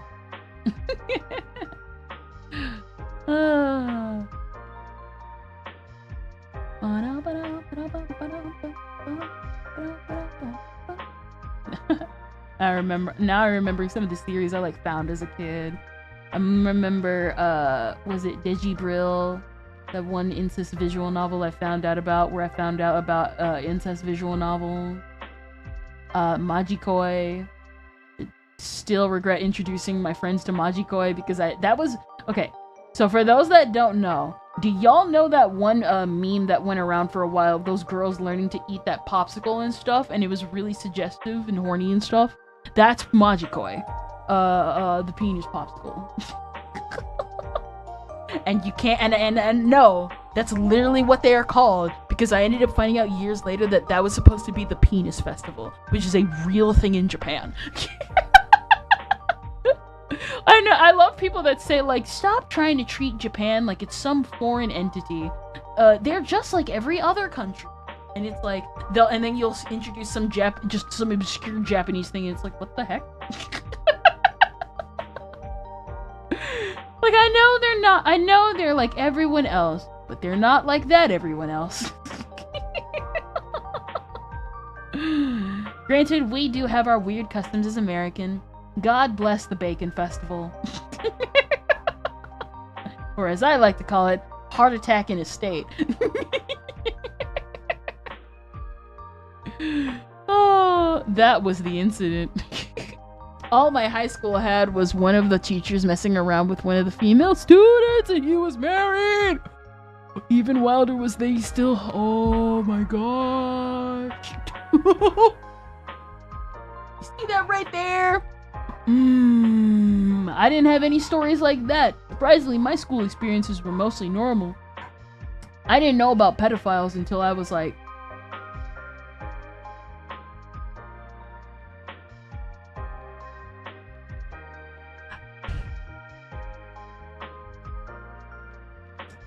I think I knew about kidnapping. I did not know about pedophilia as a child.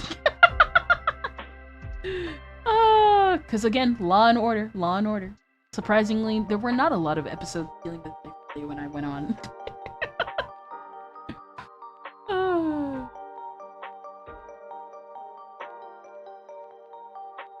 Oh my gosh.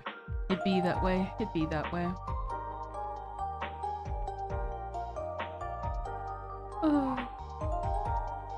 Okay, I think. Alright, my town had Squirrel Fest. You know what? That sounds about right. Listen, we all have Groundhog Day. Sometimes you just need to celebrate the squirrels.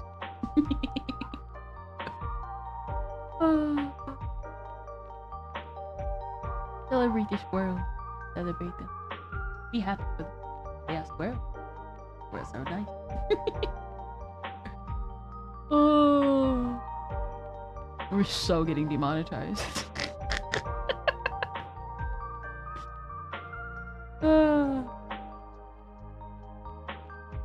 Granted, we might survive. We might survive.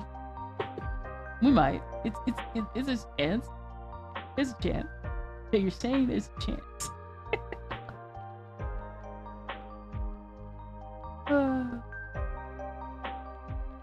I hear stories about female teachers messing with male students a lot. Apparently they dated during school and the teachers accelerated their degrees in college. I need them to stop doing that. That's weird, bro. Stop trying to hook up with your student. Not gonna happen. That's weird, bro. I think that's kind of weird. I'll never understand that. I'll never understand it. Though granted, I think that's the point. Why it's called a paraphilia. You should go to jail.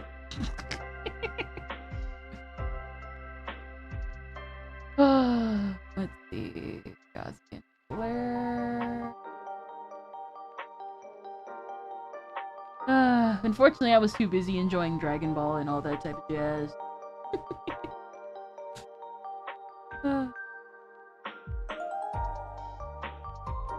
No. I did it wrong. Alright, I know exactly what I'm gonna do.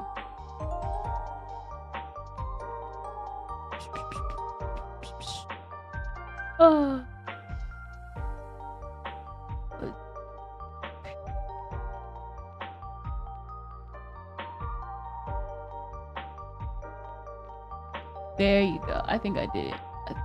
Crap. I did it wrong. Alright, let me get rid of you. There you go. Was it? So the students were in... Hold up.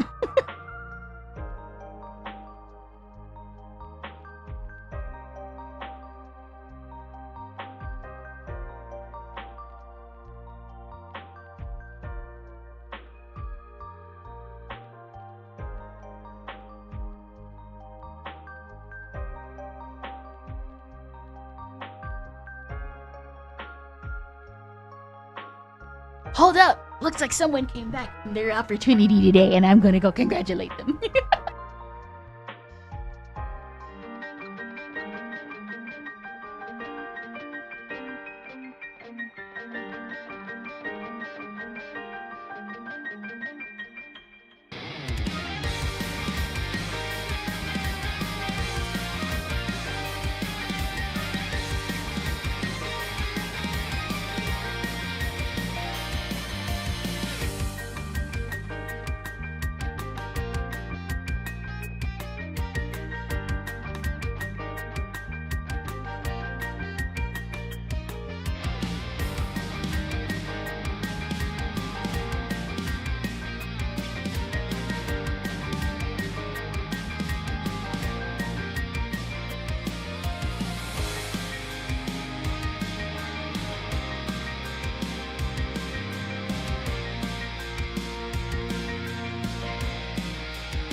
Hello, I am back.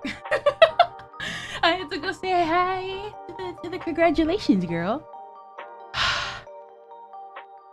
Man, I'm just happy for my life. It was filled with a lot of pain. Probably not pain that some people would think, but it was filled with it. But hey, I'm with my family and that's the best part. Cause we could be happy, we could have the best life in the worst family dynamic in the world. But we got the best mom in the world. And she tried. Just everything, I'm just happy. Or with this or was it an item? No, I said it like really quickly before I like muted. I had to go and congratulate the congratulations girl. The thing where I said like my mom had gotten an opportunity and they love her and I'm so happy. They love her and that's all that matters, because if you don't love my mom, you're prepared to die. I've said this like way too many times before. There's people that like genuinely love us, and then there's people that are just like mega. I would say, like I've said this before, my family is, I would say, kind of like, okay, y'all know how like Mizu gets like a lot of hate, and like it'll like come from nowhere, and it's like, I never even talked to you, and I'm just chilling over here. Because like Mizu will say his opinion, but he's not gonna go out of his way to pick fights. Even though he does sometimes say his opinion and it leads to picking a fight. Wow, YouTube's getting scary. The minute you came back, an ad came up. I already hit, what? Oh, no. Wait, yes, I hit the ad before I left. So it should have all been done by now. So what I'm hearing is that YouTube is lying. Looks like we gotta sue them for ads, like that one guy who's suing because his YouTuber had an ad in the video.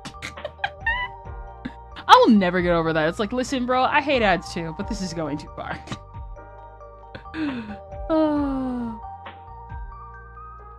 This is just dumb.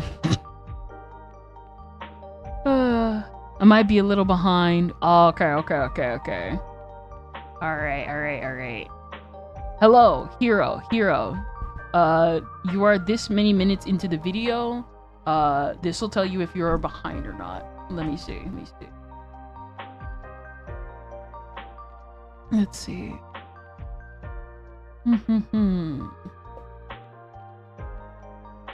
Alright. This will tell you if you're behind in the video. It'll also depend. Don't worry, I pushed the button to go back to being live again. Oh, okay. Wait, you can do that? Oh, okay.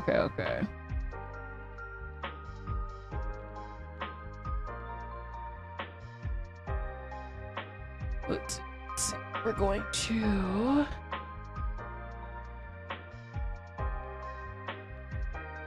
There you go.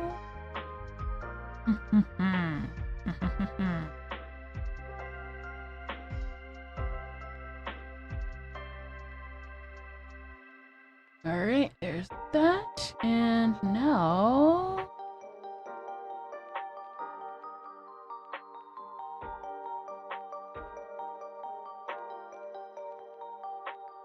There we go. Come on. I feel like I'm just... What? Huh? That's weird.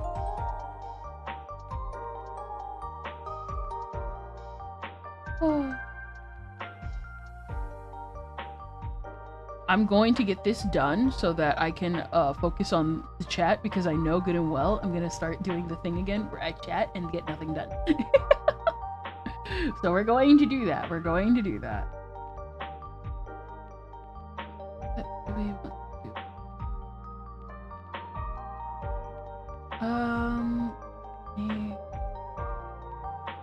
There. Alright. I think this is good.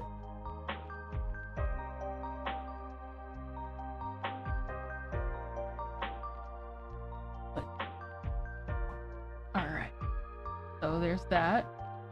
That's not the most important part. This, and then coming back here, and then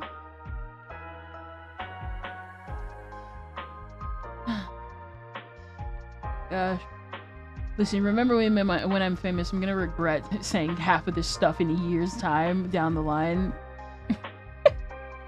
And be like, you know what? Maybe I shouldn't have talked. Maybe I should have kept my mouth shut, because I am such a blabbermouth sometimes.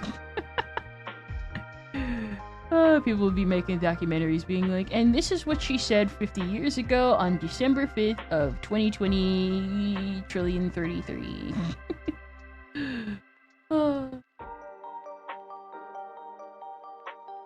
What is it? Swipe to type, okay, it's easier, okay. Wait, what?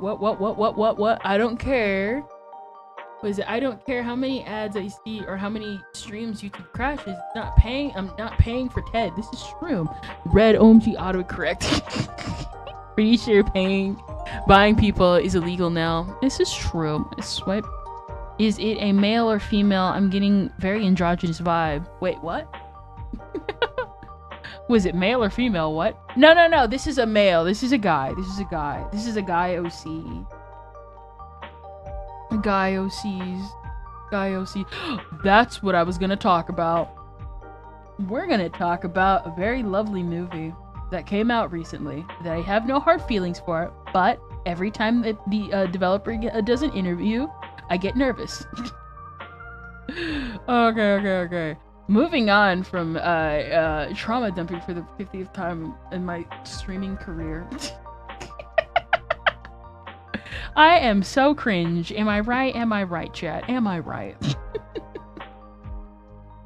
No! What the heck? Let me see. I'm going to... Yes. There you go. Come on. There you go.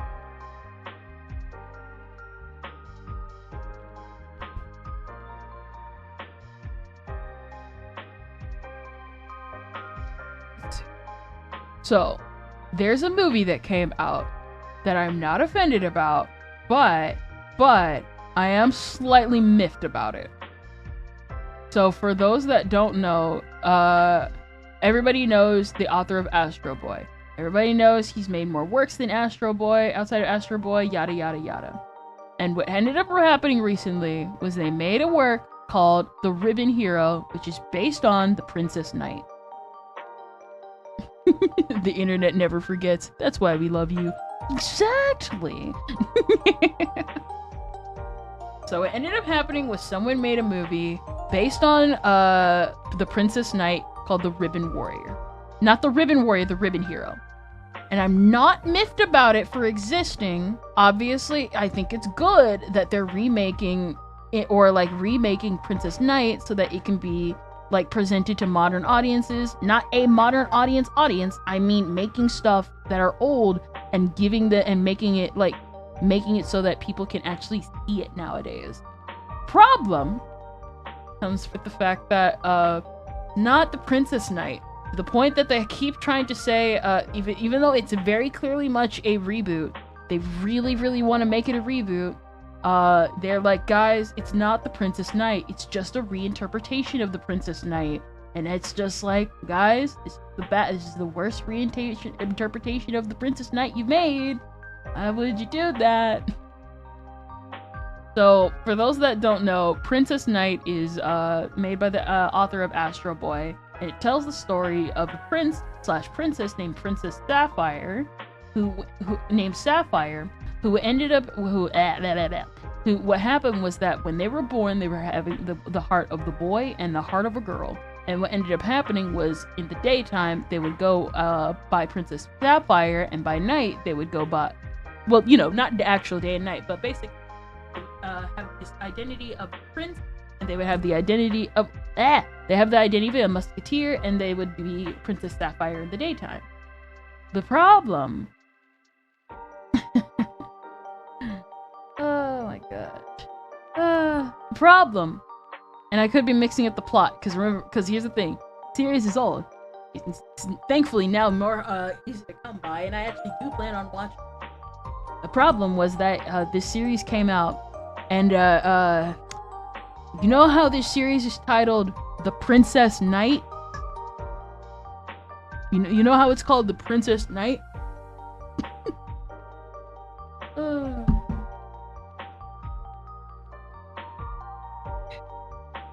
Let's just say, too much princess and not enough knight in this Princess Knight story. And what made me worried was when I saw the promotional posters open up, I was like, huh, you know, I understand this is supposed to be the Princess Knight, but she's looking a little bit too feminine. That looks a bit too feminine. There's not enough of it. But you know what? I was like, you know what? Nah, maybe it's just 𝙀𝙀's art style, because they got the artist of 𝙀𝙀, who's Vox Akima's artist. Yes, that Vox Akima. No, we're not gonna talk about it. It's too easy. It's too easy. And what ended up happening was I was just kind of like, huh, not a bad thing, not a bad thing. But I'm not the biggest fan of 𝙀𝙀, so I was like, maybe I'm prejudging it too early. So anyway, more previews and stuff came out, and I'm like, alright, it's looking pretty good. Animation stellar. I expected. It's a Netflix production. The developer, the director keeps talking, however. This is a sign that the movie and everything about it is either going to be the best thing in the world, the biggest dumpster fire in the world. Keeps talking. Number one rule in Hollywood, or just in entertainment in general, if you think you should stop talking, don't talk. Please stop talking. What ended up happening was that he kept saying stuff like, oh, in this land, okay, so for those that also don't know, obviously with the themes of Princess Knight, this is like an actual like gender type story. So you could obviously see why a lot of people within the LGBT would be like attracted to this story. But it also kind of had the same issues as when they adapted when they made the recent adaptation of The Rose of Versailles, where the director was like, oh yeah, no, I know like The Rose of Versailles has like a lot of queer themes, but like what if we just like took them out? Like I know that it has it, but what if we just removed it? Just like, why though? Like, there are stories where it's like, okay, you're just thinking too hard about it, and then there's just stories like this where it's like, no, you're supposed to think hard about it, because that's literally the point. And maybe not too hard, like in modern day, but like, just there for, oh, you're the problem. I always thought that was funny.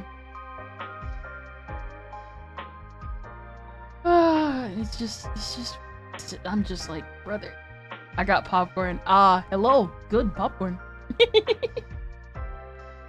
So I was talking about the Princess Knight stuff. And so what happened was that the guy who's like making it, he just keeps talking. And I'm just like, please stop talking, because you're making it worse. So the problem with the Princess Knight adaptation is not the fact that they keep saying it's not, number one, they keep saying it's not a Princess Knight adaptation, even though everybody can tell it is. It also doesn't help that there's just, again, there's too much princess, not enough knight, and so it's just kind of like, did you want to make this a Princess Knight story, or did you just want to make this just because you could? And it also just doesn't help that he just keeps freaking talking.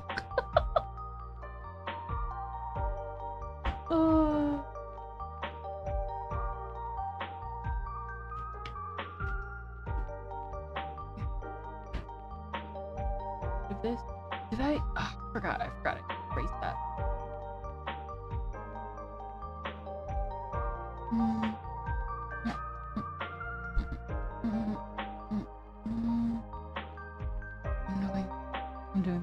I'm doing the thing where I end up like, calm down.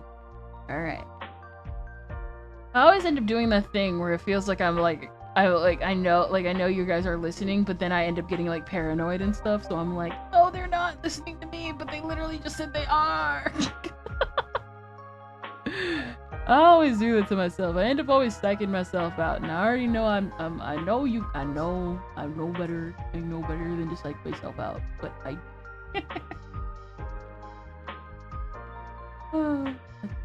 here we go.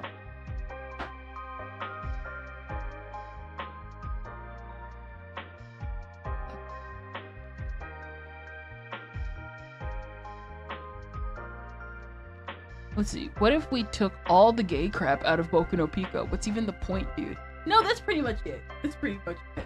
It's just like, listen, I know, like, obviously it's a joke, but it's like, why bother doing this at all when you, that's the whole point of the show. Yeah, that's the point. Why'd you remove the point? Again, it's like the whole Rosa Versailles adaptation. They made that thing look really beautiful to supplement the fact that they've removed everything else. Also, ignore me when I get paranoid like that. I'm sorry. Ignore me when I get paranoid like that. I always end up doing that to myself, and then I end up feeling like I'm guilt tripping you guys. Listen, I know, like, listen, you can't talk to me 24/7. Alright? Listen, I can't guilt trip you like that. It's not right. Not right. Not cool. Not right. You know, as Keiko says, is right. At least that's how I feel. What is it? And so, and then it just doesn't help the fact that, like I said, there's too much princess, not enough knight, and I keep reiterating that, because, like, you look at the other cast of characters, and it's like, they have the same problem. There's too much princess, not enough knight. There's a femboy character who doesn't even look like a femboy because they forgot so much of the boy part. I'm like, how do you make a femboy and then forget the boy part? You can't even call him a Bobby Niku. It's just not even then. It's not even the same. Literally, it's the whole thing, like, where people are like, you just drew a girl and then just slapped a penis on it. Or I guess in this case, you just drew a girl and then slapped the most masculine voice you could find on it. Because throughout all the promotional material, I thought that was a girl. And I understand. I love my non-conformed guy characters. I love my gender conforming. I'm messing up so badly. I love my I couldn't even say non-binary, but I definitely love my non-gender conforming boy character. But my problem is again, that it's like the whole thing with Royan and how he talked about the same thing with the one character from Guilty Gear. This character design looks amazing. You just drew a woman and gave him woman hips. Was it? So they made a Fudo. Yeah. More like they made a Bobby Niku without making him Bobby Niku. Oh my gosh.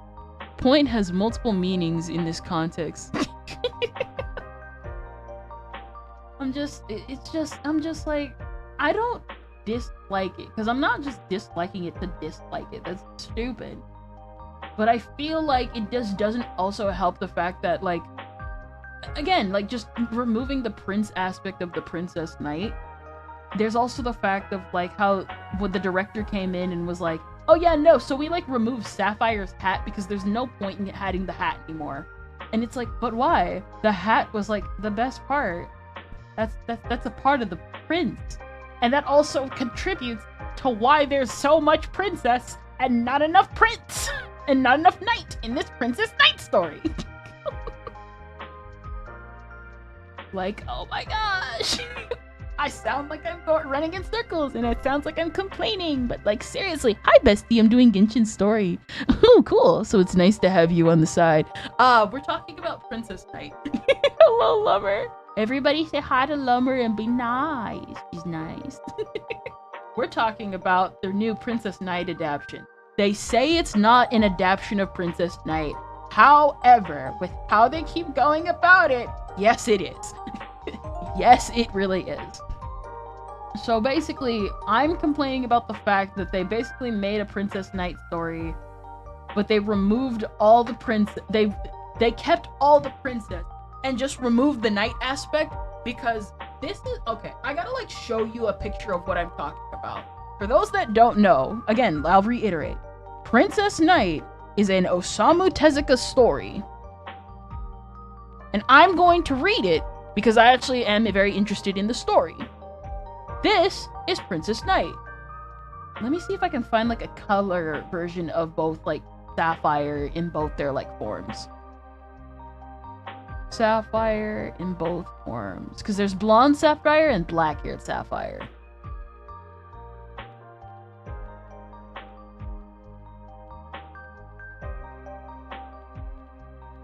Blonde. Have a donut. I'm finally finishing the Nod story cry so I can play the new update. Cool. What is that? Can I not find it? You think it would be easy to find, but no, can't.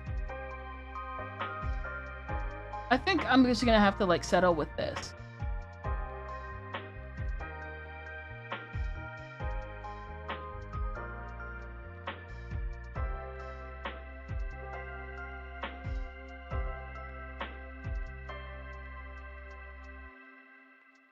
Let's see. Here we go. Yes, here we go. I think this is the perfect example.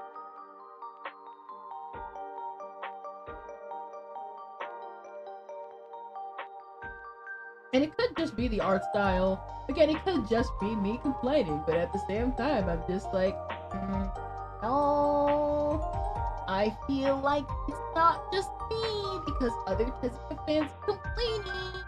So this is Sapphire in both the normal outfit, not the normal outfit, in both the princess getup and in the knight getup. This is Sapphire. There is basically an androgynous to both styles. I like it. I've always liked that part. I've been so locked in Genshin to watch. No, you're good, you're good.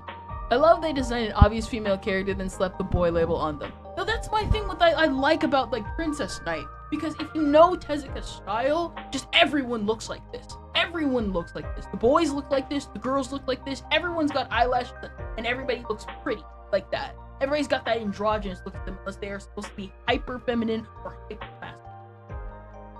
Like say like what is it? Like, I don't know why I keep getting their names considering it's literally Astro's dad. So this is Sapphire in like their boy. I love the Tezuka style. Exactly. And so my problem isn't this.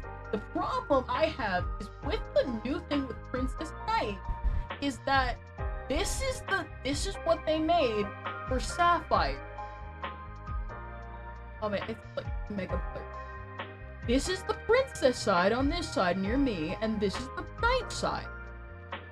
Now, if I would have told you that these were supposed to be a Yuri couple, you would believe me because they just remove all the prince part from it. Like, it looks princely, but it looks feminine princely. Whereas, like, in the original, it was like androgynous. You know what I mean, right? It looks like something else entirely. That's what I'm getting at. It's like not bad. Like, by itself, it's not terrible. But as something based off of Princess Knight, it looks not good. Oh, you don't need to watch it now, Lummer. I just want you to have it on your watch. Wolfsbane is our designated fanboy, and I like that about him. Like, you know what I mean, right? Like, it's not that I hate it. It's not that I hate the design. Even though I've always been kind of iffy with Lamb's designs because they're the popular artist, and I always feel kind of weird about it. I don't know. I've always liked Lamb's style, but also disliked Lamb's style, but it always depends on the content. But it's like, I don't hate the new Ribbon Hero remake, but I'm like, you made these hyper feminine characters and you didn't implement any of the androgyny about it. They're just girls. And that's fine if that's what you're going for, but it just doesn't help that you made the, like, obvious man really, really obvious just because. Because what, okay. So there's, okay, so for those that don't know, in Tezuka's entire discography, he has what he likes to call the star system. So certain characters throughout all of his works will just reappear in his later works. And one of the biggest ones was one of his earliest characters, Rock. Rock has always had a very consistent appearance that is always kind of in between hyper-masculine but still very feminine. So anyway, let me show you a picture of Rock in Princess Knight compared to Rock in Tezuka style, in his usual Tezuka style. So this is Rock. That you'll see what I mean. Very masculine, but also you can still see the femininity into it. You know what I mean? You'll see what I mean. What is, so where's, cause I gotta like show, cause like a lot of his like masculinity comes from the fact that he's like the bad boy type. But like he's still like, but like in his original series, he's like still, you know. So this is Rock in like usual Tezuka style. Very Astro Boy, like very like masculine, but still like pretty. You know what I mean? Now this is the anime one, but here's like in the manga. Here's like his like actual like in Tezuka style.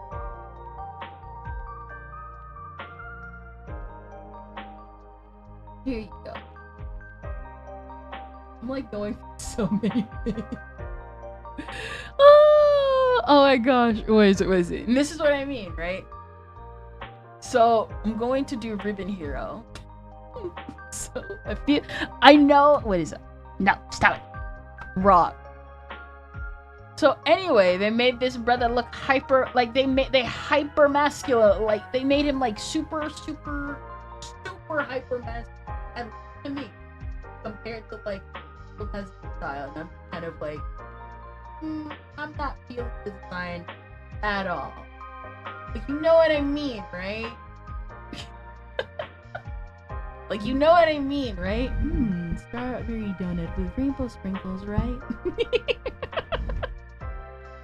Like, these are two completely different characters.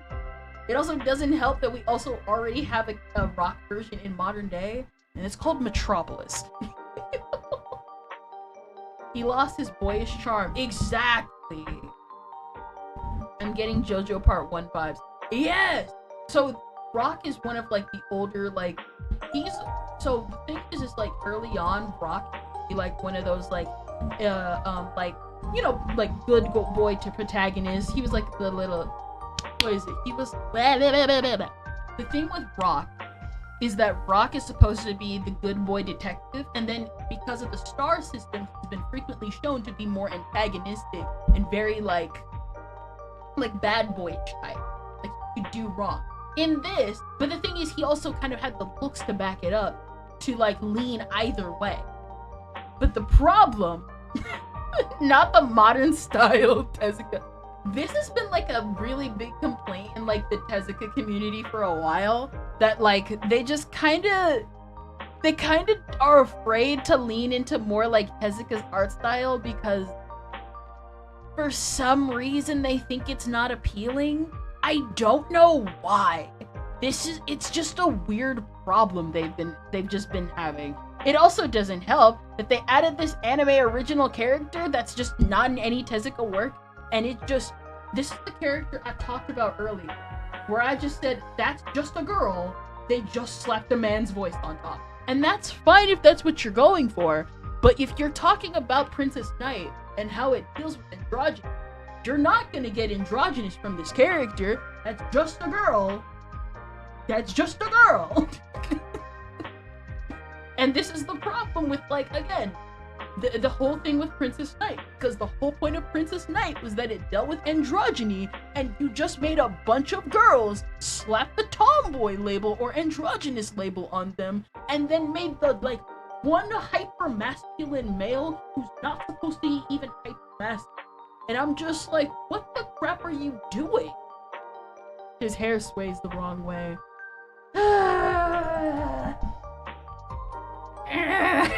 Why does she low-key look like Topaz from Honkai Star Rail? That's the funny part, Lumber. This is supposed to be a male knight character.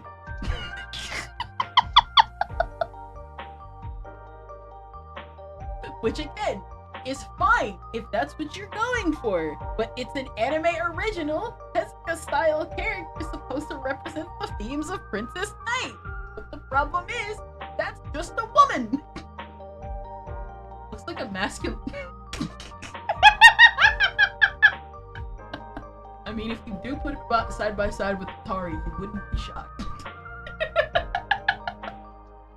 Like, I remember seeing all the promotional art with this character and thinking the entire time it was a girl.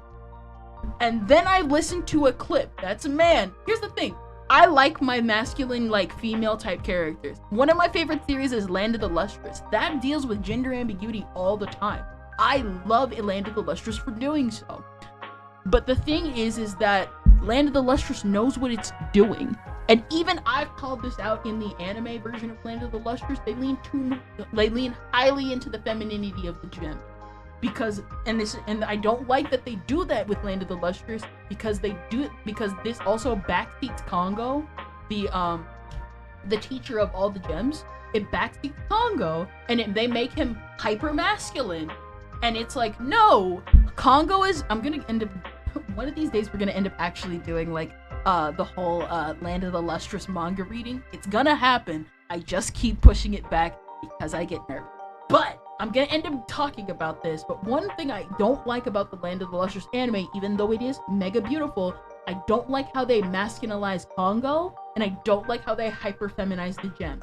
Because they hyper-feminize the gems, even though they are very hyper-feminine, just to sell merch. Problem is they didn't make enough merch anyway, so I can't even get my own figure of Phospholite. Yeah, I still need to watch the Steven Universe anime adaptation. But yeah, that's a man. Astolfo's more masculine than that man. That's what I said! That's what I said! That's what I said! But I was like, maybe I'm being judgmental. But I was like, no, that was me too. I said that too. Oh. But I don't like that they did that with the gems. Not just because they did it just to appeal to more like anime fans. Because Land of the Lustrous, it can be otaku, but like, I like the way that Ichikawa plays with it. And then they did that. And then they sidelined their teacher Congo by making him hyper-masculine. Despite the fact that even in the manga, if you pay attention to the art throughout the entire manga, because the art is very intentional. In the early stages of the manga, due to certain key events, before certain key events happen, Congo is depicted as very strong, but very feminine, graceful, soft. And I really liked that about the art style at the time, because it portrayed this very tall, statued, strong, like, male-presented figure. And it showed that he sees himself among these feminine-looking gems because they don't see a difference between each other, which really sells the theme of what happens later in the manga. Because a lot of the stuff in Land of the Lustrous isn't just art. I mean, isn't just the writing, it's in its art and presentation. There's so much being told, even with just one panel. Everything is intentional in that series. And the same thing happened with Princess Knight here, where it's like, I don't hate the art style of the Princess Knight movie, but what I am saying is that there's too much princess, not enough knight in this Princess Knight adaptation. How long do you think it'll take them to No. Here's the thing with Princess Knight. That's the problem. Is that you actually can make an argument for Princess Knight being a trans story and it all being like Sapphire's decision.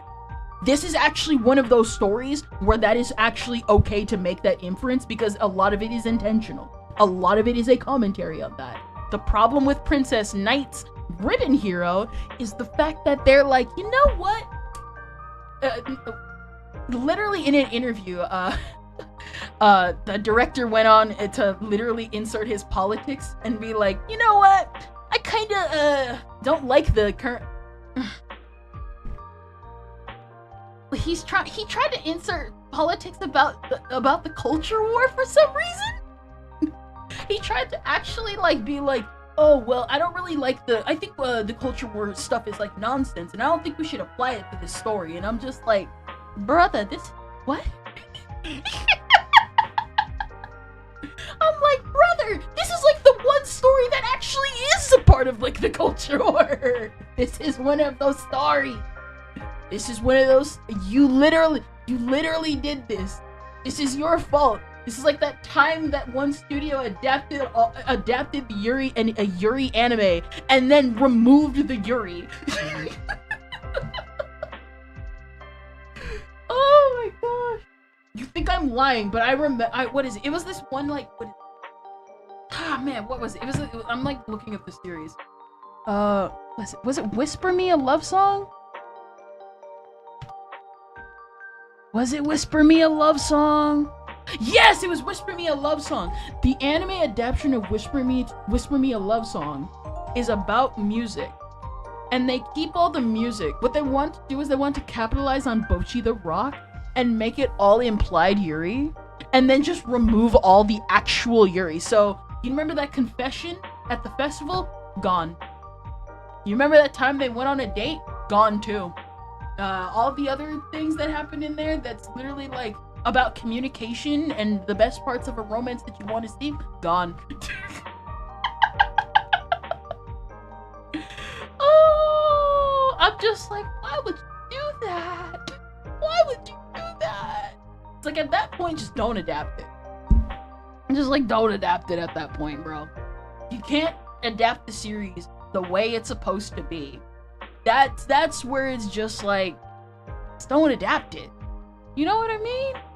I know I've like gone on for a minute, but I just wanted to like get that. I wanted to get that off my chest. I was just like, I'm just like, at that point, it's like, don't adapt it. Just like, don't adapt it. Just doing it, just kill it. Speaking of Yuri, when I first heard of Yuri on Ice, I thought it was about Yuri ice skating. I got yaoi instead. Yeah, that sounds about right. Remember.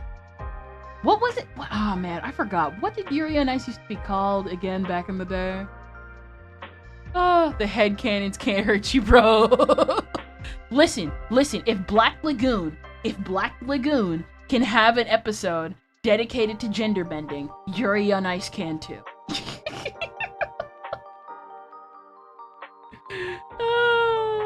It happened before, it can happen again. I still remember that. It was so ridiculous. I like just straight up how Revy didn't even change.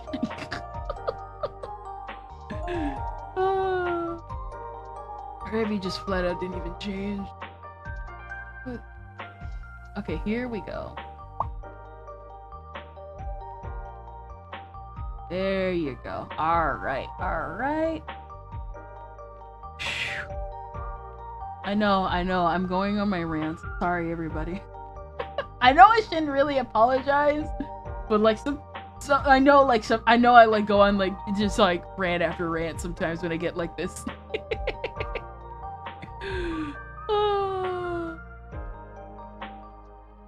Listen, if you're gonna adapt a story, adapt it faithfully. I don't care, like, or get like an expert stuff. The extra mile goes a long way. It goes a long way.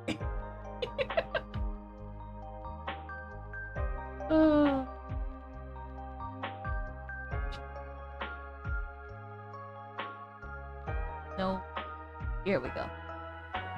There you go. There you go.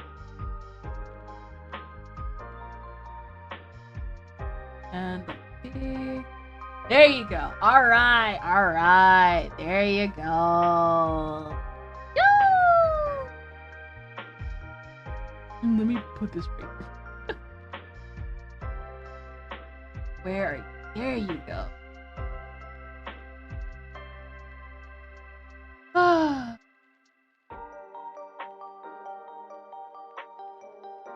I just wanted to talk about it. Okay, this is under here. There we go. Alright, let's go. No. Here we go. All right. Good. Nice. Now it looks nice.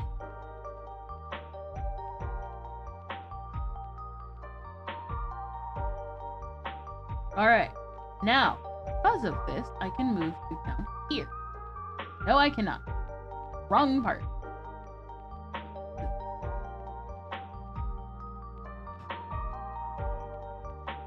Move you here. No. Right? Alright. What is it? If it's not adapted completely, at least get the story. Exactly. This is one of those reasons why, like, because we've talked about this on Anime Audit. You always gotta be careful when in regards to, like, talking about, like, not even just censorship stuff. You always gotta be careful when talking about, like, what is it? You always gotta be careful when it comes to censorship and stuff like that. And I'm not talking about this whole culture war thing. It's like, I've said this even about my own thing. Because there are some things I don't agree with, but I still leave them alone anyway because they're still important in a way. Because if, listen, I like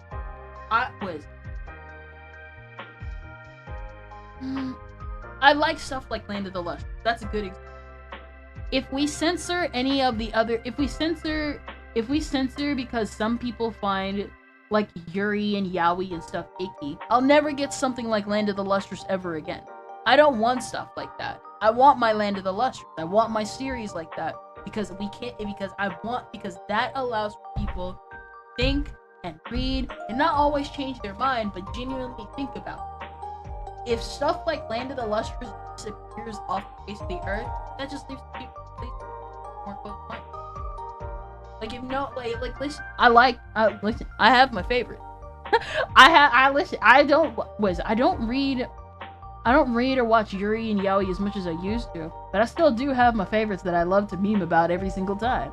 Or I still have my favorite series, that I still talk about. Like last time, I recommended you guys like Suicide Parabellum. I love that Yuri. That was like the best story I had read in a long time. Especially since I read it the first time and didn't really understand it until the very ending, and when I got older, and I was like, I appreciate this story a lot more because it took the route of just being just a straight up Yuri and just portraying these characters as they are. You gotta be careful with censorship and stuff because I want all these stories to still be out here because it means even if like people don't agree with them, that's just how it should be. That's how it should always be. Just give people the choice. Just don't give people the choice. Just trying to build up a bunch of robots. Nobody wants to serve a bunch of nobody wants a bunch of robots. Only people who wants a bunch of robots are people that are just dumb. It's like having 100 of you in the room. Nobody wants 100 of you in the room.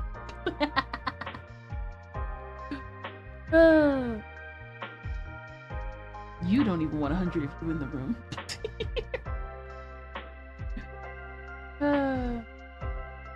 Heck, even one of my favorite series, Penguin Drum. I love it. I love it a lot. I want that series to be protected at all costs. Because, not, then why would he even bother? Moving YouTube. So I'm watching the 2001 BC, The Lost World. It's a nostalgia trip. I miss old TV shows. I was in like episode 3 through 4. I just finished episode 1. Ah, the good episode.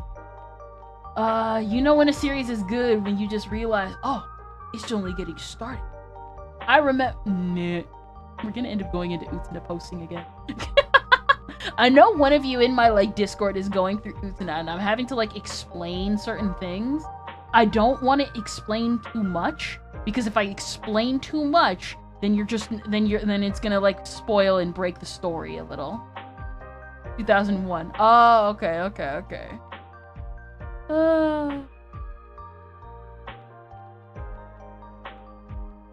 Let's see. Hold up. Looks like someone's getting up.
I'm back.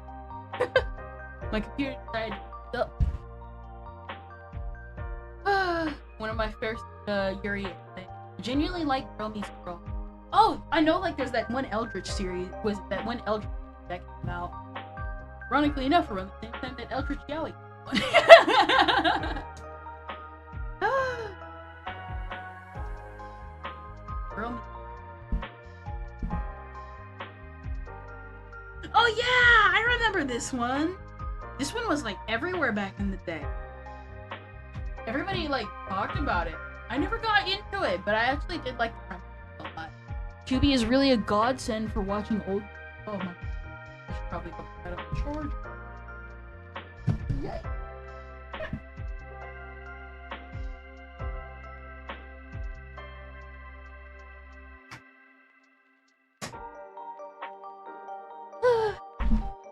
Believe it, we're already 3 hours. 3 hours. I've colored.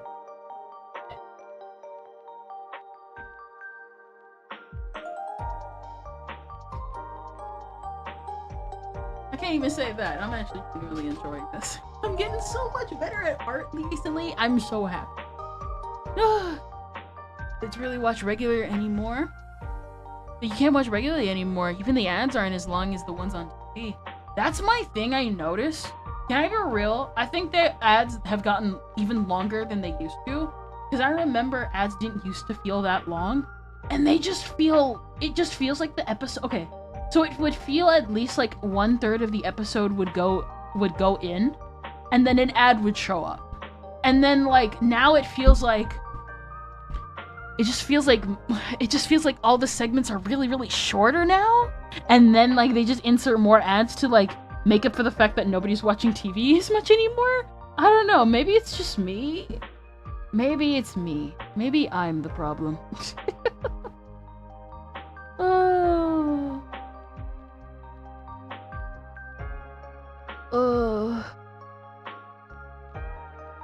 I just listen, just adapt stuff well. Just adapt stuff. That's all we ask. All we ask. I didn't ask for your opinion. I just asked you to make something good. Make it good, or don't make it at all. That's how I ask for everything, please.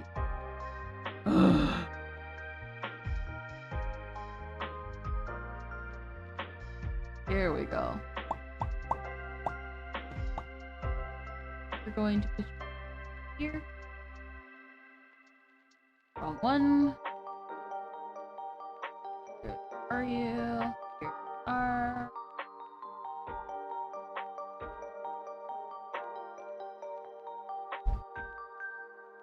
There you go.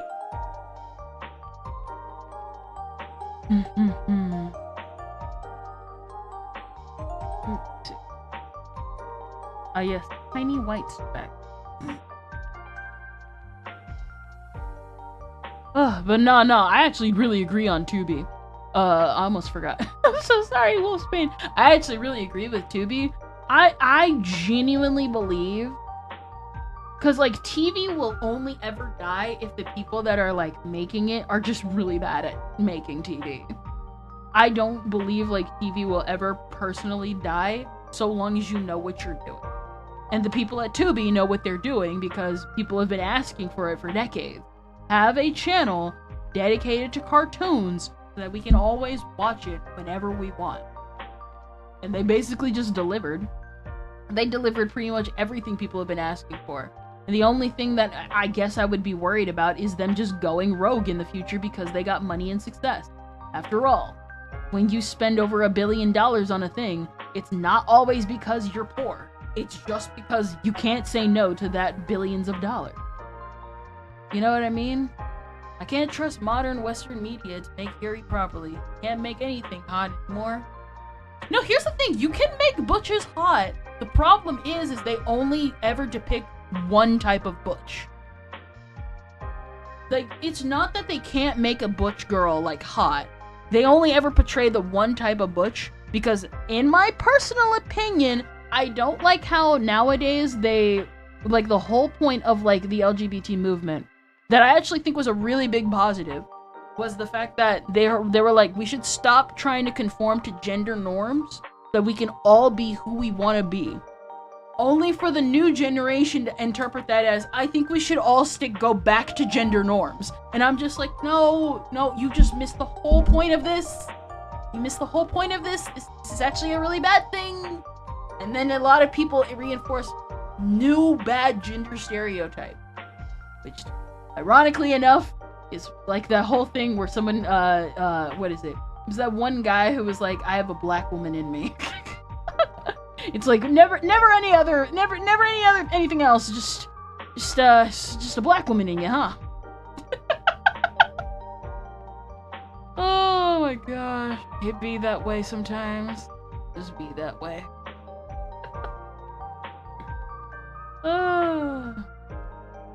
Sometimes you just gotta accept it. Some people are just like that.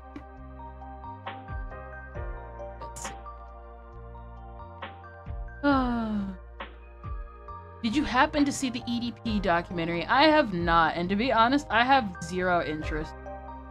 I'm not saying EDP isn't a creep, but what I am saying is I ain't giving that sucker any attention. It's EDP, not the Weinstein Foundation. Like, yeah, he's a creep, but like, I mean, what else can you say for the past couple of years? Aw, man, EDP's a creep. More news at 11. Dogs eat their own vomit.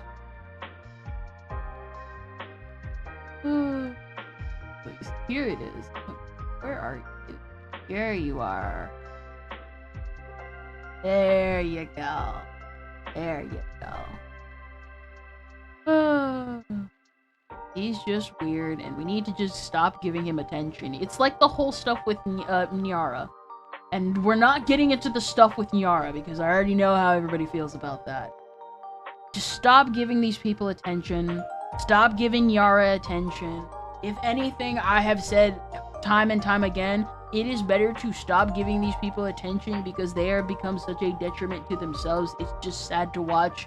And it's better to, like, tell them to get offline, that they can stop becoming a lolcow for someone else's own amusement, than to just let them going at the internet, you know, a place that already hates. It also just doesn't help that Yara, that whole stuff with, AKA Fox was just, yikes. We're not gonna get into that either. We'll just leave that up to me and everybody else. And just wait for EFAP to make a live stream like they did for Boogie documentary. I'd rather just, like, pretty much that's the same for me. Like, I'm not gonna watch the documentary or even, like, give them the attention. But if Akko did a stream on it, I would watch it, and that's the only time I would. On one hand, even though I genuinely don't understand it, I don't want to be, what is it? But the picture I keep being presented. That's wise. We'll keep quiz. I don't mind the discussion, but we will be careful about it. And that sounds so stupid when I say it like that. No, but what I am saying is, pretty much, like, for me, I'm straight. I don't understand, but at the same time, they ain't hurting anybody, and I'm living my life. There's some, again, I've talked about it. Why am I so up? I always do that to myself. Basically, what I'm saying is just live your life and just be happy. As long as you ain't hurting anybody. So long as you ain't hurting anybody and you ain't hurting yourself. But that is a topic for another day. And I'm not educated enough to go into that discussion. Alright.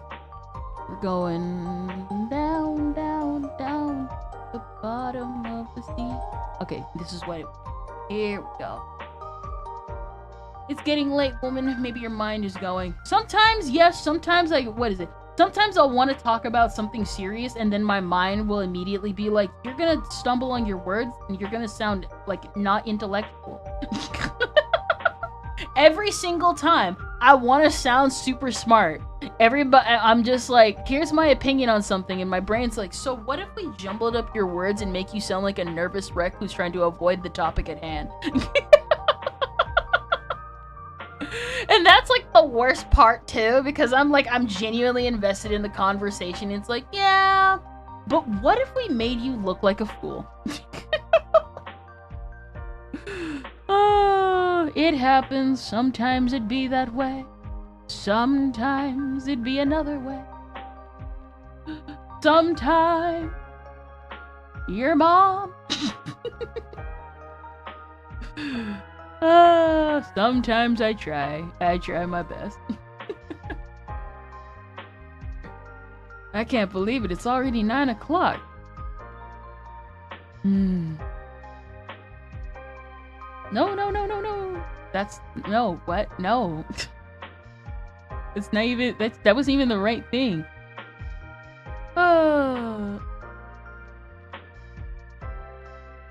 Having a bad story. No. I totally get that. I totally get that. I wouldn't say I hate it. Because Witch from Mercury is good. The problem is that I think it, like, I would definitely say a lot, it, like, attracted the worst fans you could have. Because there's good fans who, like, treat the series normally. And then you get, like, 𝙚𝙀𝙚 type fans who are like, no, this is the stuff they were genuinely trying to say. Like, there's no sugarcoating it. Author's in on it. Same thing with, like, Witch from Mercury fans. But I think this is just kind of the modern fan discourse just in general, where they see a fandom and they want to interact with it, and instead of being mature about it, in case anybody disagreed, they just decide to attack everybody in the room, and that's a big no-no. It's a big no-no in fandom spaces, well, older fandom spaces. And that's the problem. I don't like that modern fandom spaces, people just go on to attack everybody. It's just stupid, especially when everybody just wants to have fun and stuff. And that's my biggest issue. Everybody's just trying to have fun in the fandom, and here you dock someone's address just because they like they made this one chip and you didn't like it. I don't like that. It's just mean and stuff. And then years later, they don't think to themselves that might come back to bite them. Or they don't care. And they just keep doing it until they get their own medicine. And then it's like the cycle of violence and stuff. I don't like that. Especially when everybody, again, is just trying to have fun. Everybody just wants to have fun. Can a girl have fun in her fandom space? Like a good example, I think a good example of like a fandom being rejuvenated because of newer fans was Trigun. I like the fact that everybody came together. There was like the Wolfwood shippers. What is it? The Wolfwood shippers, the Meryl shippers, the Melee shippers. Man, everybody was having fun.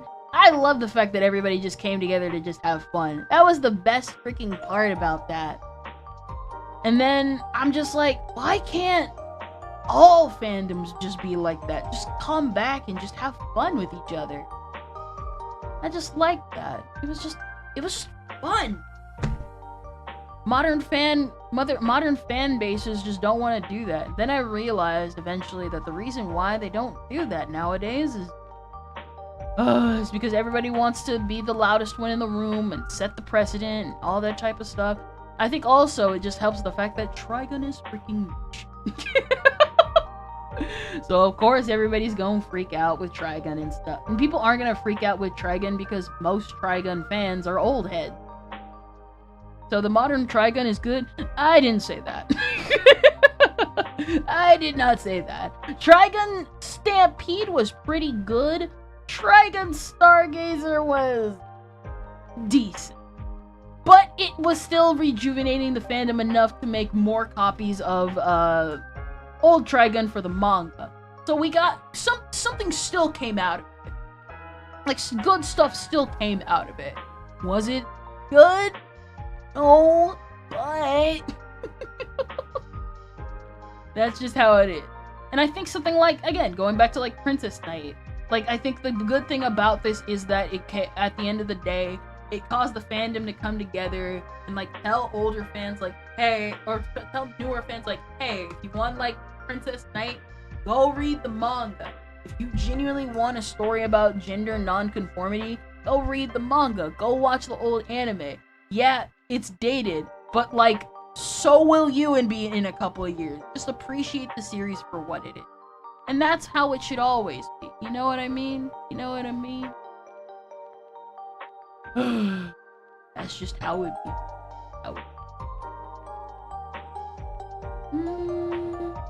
Little bit of red. Little bit of red.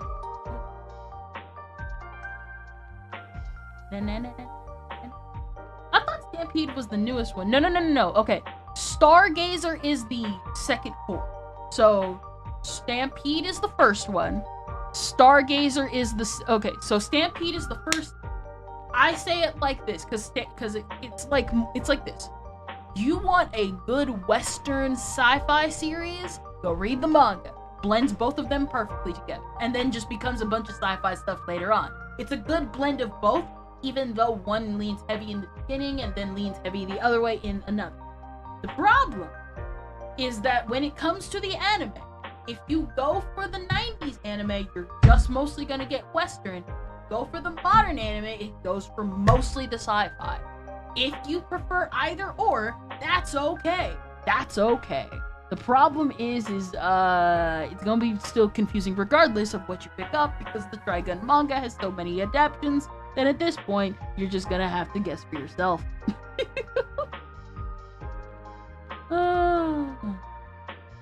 Yeah. I don't want to get too into the issues and roots of it, so let's continue. Let's just continue. That's just how it be. That's just how it be. For real, I stumble my words so much. I'm like, brain, please. I think we can all agree that the Fully Cooley sequels was terrible. I rarely find any fans of those anime. Yeah. To be fair, that's kind of the problem with like adapting a series that's like that old.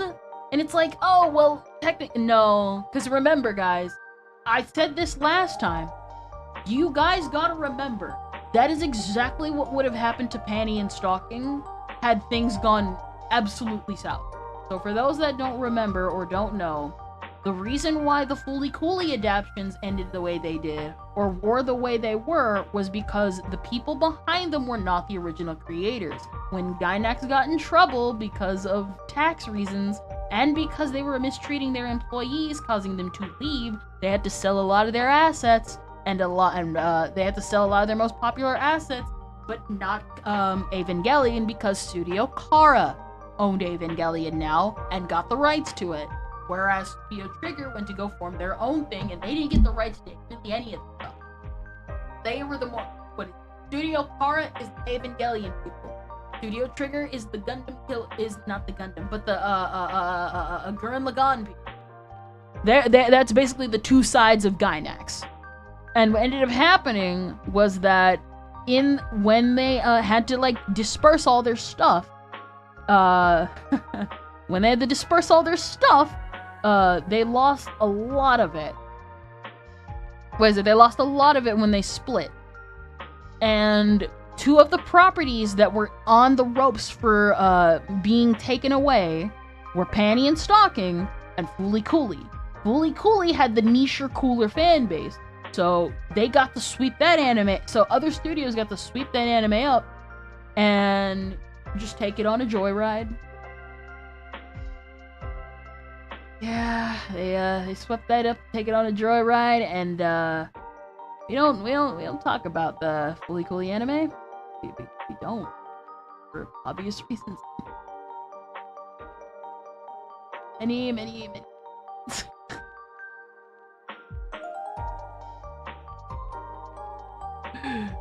But what I am saying is the fact that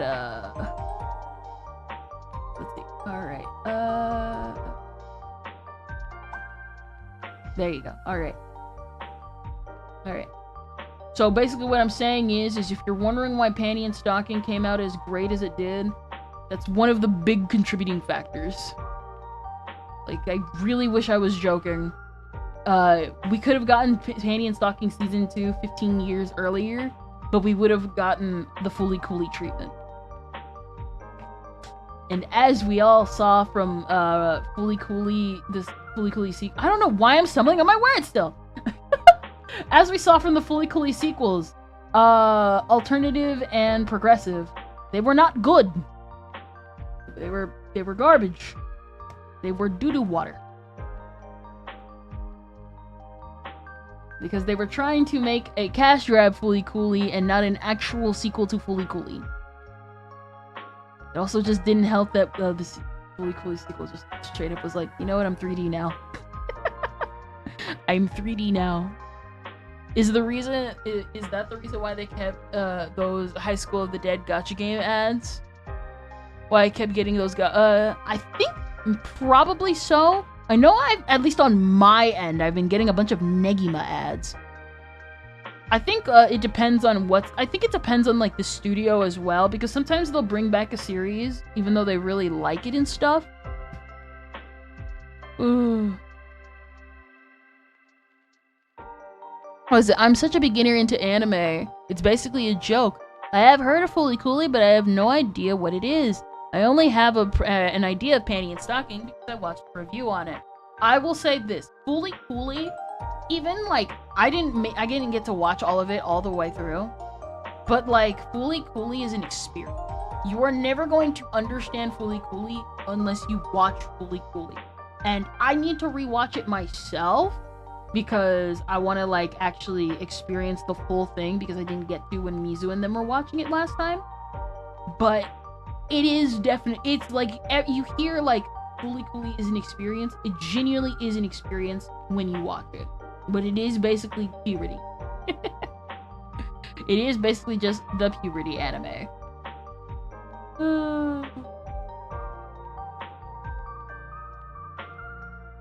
There you go. One does not simply understand the sheer insanity of Fooly Cooly. Yeah. And as for Panty and Stocking, it's just sex jokes. It's literally just sex jokes. If anything, like a good example is when Panty and Stocking finally came back, they just doubled down on the sex jokes. There's literally nothing deeper to Panty and Stocking other than the fact that these people love American cartoons and they celebrate their love of American cartoons. That is pretty much that in a nutshell. Hello, Arden!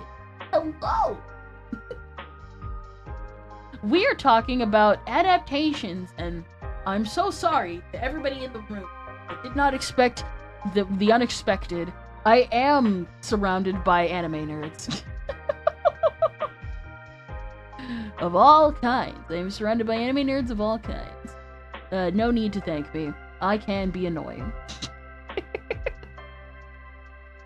Oh.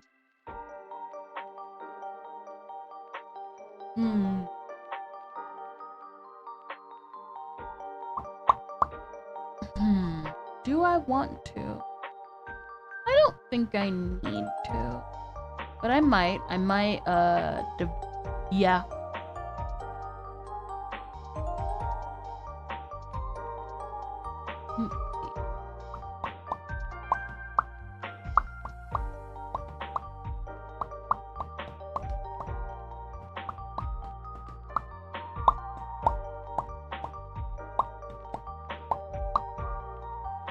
Fooly Cooly is also a lot of sex jokes too. I would definitely say Fooly Cooly is like Studio Trigger's baby too.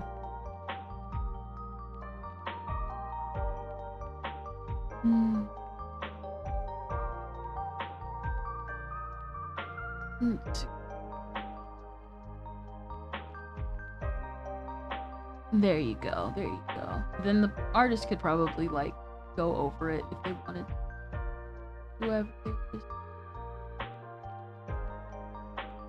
There you go. And then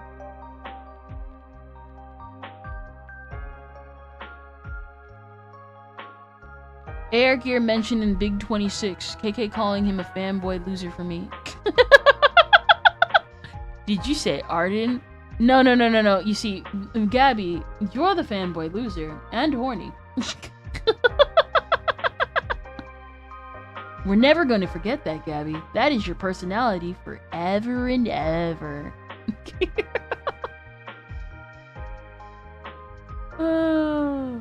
You can't call the kettle black. You can't call the kettle black. That's my job.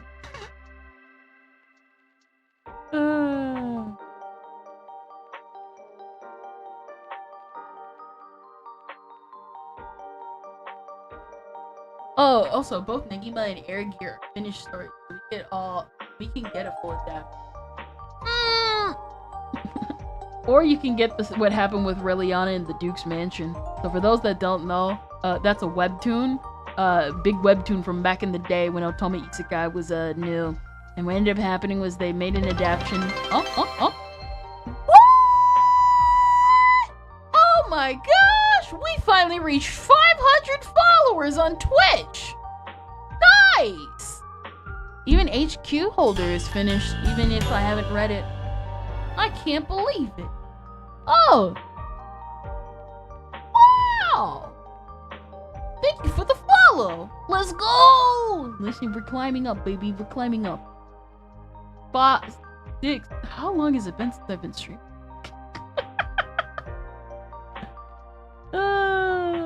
I've been streaming too long. Too long to even count. Oh my gosh, can't even imagine. Man. I'm not a femboy! Of course you're not a femboy. You're a bottom. And there is a difference. There is a difference. Arden.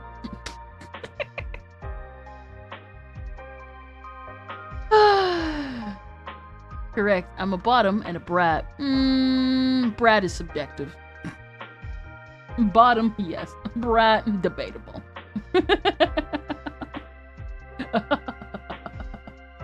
Bottom. I'm so cringe. I love it. I love it.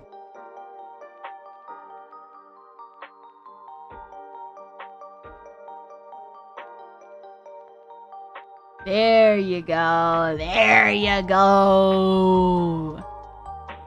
Some light shading here and there. I still think I need. Is nothing. You serve 0 purpose. You should need a ghost. Check the let me see. Is he not a bottom femboy? You know what? He might have a point. Let me see. Not pizza squares in a dryer, Dylan! What? Also, thank you for sending me the shirt box. Oh.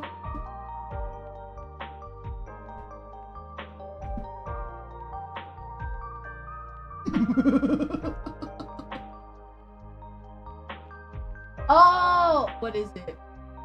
I want to be a femboy. I'm a puppy. I'm a twink pup boy. Please stop making the femboys kind of hot. We know what you are, Art. We know what you are. We know what you are. I know what you said, Gabby. Those are edited. That's debatable. So, Candor, is the image... Oh, hi! I'm so sorry. Doing that every single time. You little pup. You got one of their dogs up here. At least sometimes sit up my feet. Problem is I'm not used to having them. They've started doing it recently, so I'm not used to it. So I'll move my foot and they'll just sit up like, what the heck? Is your toe near my mouth?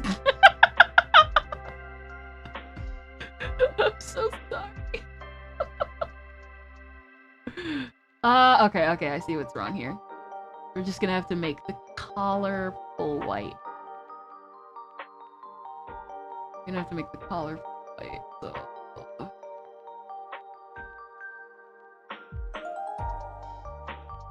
Move that.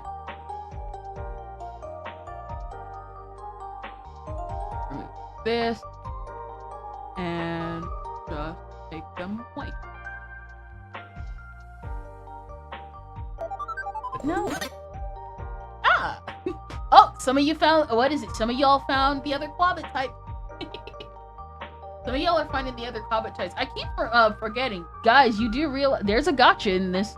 The Quabbit button is a gotcha. Get addicted.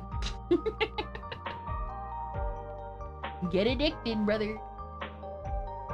I know what you are. You must be addicted.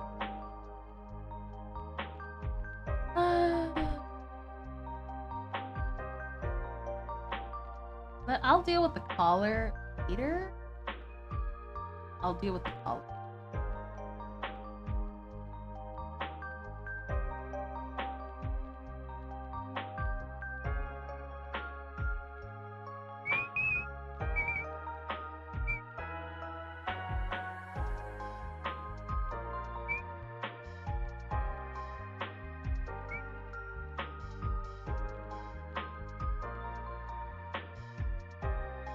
I'm doing my best. I'm learning the ropes. I'm doing my best. And I'm learning the ropes. Doing my best. And I'm learning the ropes. And I'm probably gonna change it from gray to orange. Gray to brown. Gray, gray, gray, gray, gray, gray, gray, gray, gray,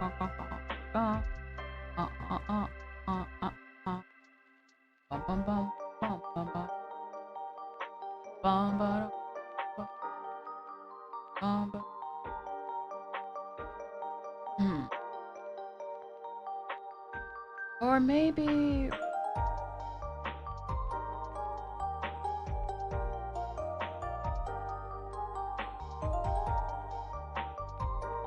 there you go. Makes it look nicer. Not always dark. You know? Now I will have to just like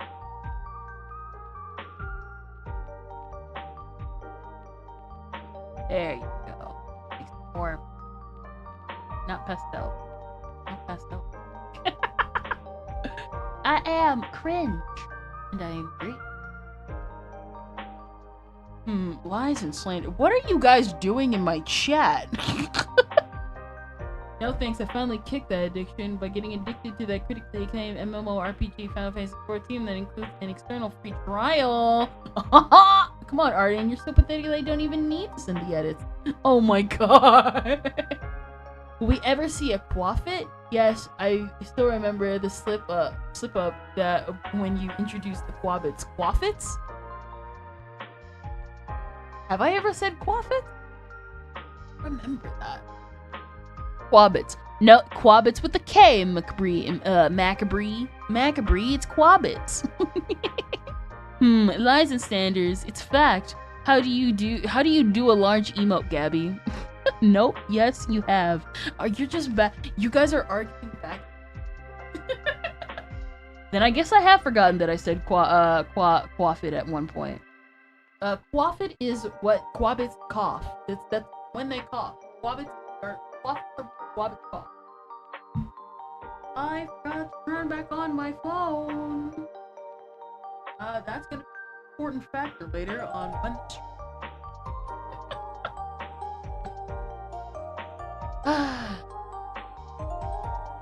Large compared to yours.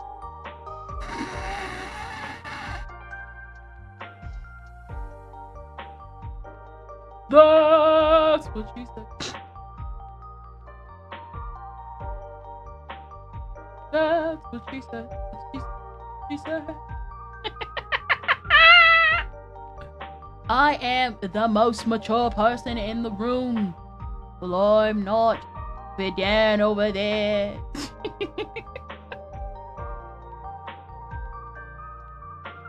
I am.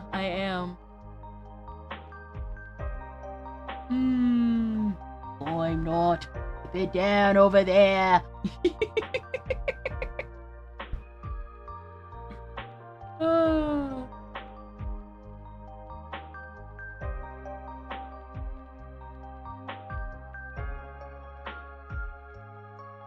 Oh yeah! Y'all hear about the fact that they're trying to bring back Ren and Stimpy again? I saw that earlier. It's not that they got the original creators, but apparently they got, number one, apparently they tried bringing Ren and Stimpy back once. We're not gonna talk about the creator. We all have choice words to say about that. We all know what to say about that. But I just think it's just fun. I think, personally, I know this is gonna be a controversial take. I am personally of the opinion that we should just let Ren and Stimpy die. Not only just because of the original creator, but just because it's kind of over. It's over now. Sometimes you just gotta let the heyday die. Gotta let the heyday die. I always.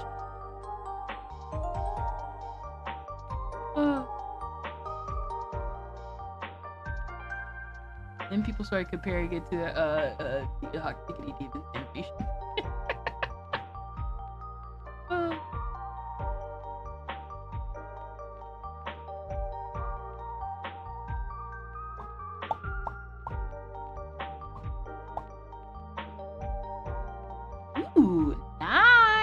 this is coming out. Great! Cold take for real. Some things should stay in an era they were created. Like, I cannot see a reboot of Ed, Edd and Eddy made. I could see a reboot of Ed, Edd and Eddy made today. Because it's not that hard to make a reboot of Ed, Edd and Eddy. Even with the Kanker sisters existing. The problem is the fact that it's like, we just live in it, at least to me. I don't think we live in an era where we could like write kids to be kids anymore. People have gone back to the day of, and this needs a life lesson. But like in their modern format of doing it. You know what I mean? Like, it's not terrible. But what I'm saying is, if the best thing on the market right now is Bluey, which Bluey is a good show. I've seen it for myself. My own family likes it. I like it too. But if your standard of TV is trying to compete with Bluey, you have failed. You have failed completely. You should not be competing with Bluey. You should be trying to make your own thing. And that's also another thing. Just try and make your own thing. But a lot of people don't want to make their own thing. They want to make what was already popular, not realizing that they can't do that. Can't do that anymore. You just gotta take risks. Even if those risks cost billions of dollars. Which, I mean, it shouldn't really cost billions of dollars, since we're already here. Might as well.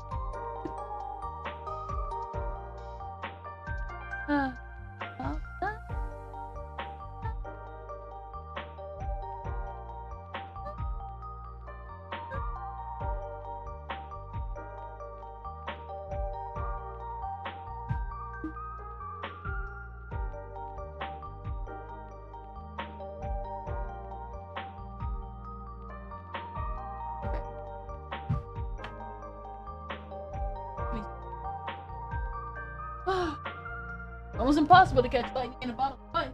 That just let be. Just let things be. Let the sleeping dogs die. I mean, listen, taking the risk is what got the Owl House and Amphibia on up there. I'm not really a fan of the Owl House, but I do like Amphibia. And I actually think Amphibia was a good choice. And I know some people don't like Amphibia because the ending was technically like ripping on Super Saiyan God, and Super Saiyan Blue. You're not saying Super Saiyan God's house. Stupidest thing. Also, thank you for posture check. But what I am saying is just take the risks. Yeah, you're gonna lose money. Welcome to the world of business. That's the whole point of business. You lose money so you can make billions more.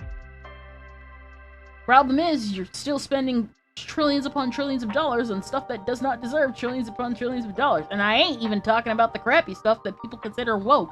They're giving them to writers who don't really even have passion for the fan base or the fandom in the first place. And then that's how we end up with people who think they know better and how to write black characters. We're not gonna get into that subject because I already know how I'm gonna be with that. I already know how I'm gonna be with that. Oh, I try not to bring up race, but it's really hard when somebody does. I think a good example was that one time someone did that theater kid thing, where they're like, most modern shows written by theater kids is literally just, alright, either the most racist thing ever that they think is black representation, or my mother was a slave, my father was a slave, my brother was a slave. I'm like, what? Whoa. I thought we moved past this, brother.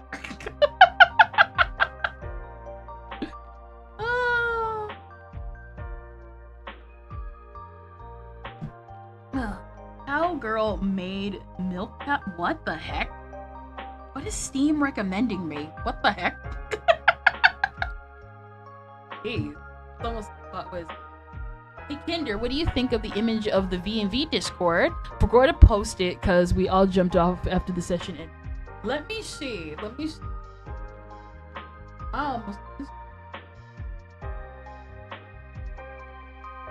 I'm so getting stuff. Oh yeah. This is the logo for the channel. Ooh, I like it. very pretty and very at the same time. I like it.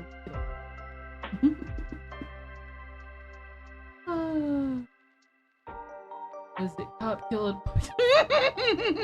No, because I'm literally getting YouTube shorts from like actual modern shows that are out, and I'm just like,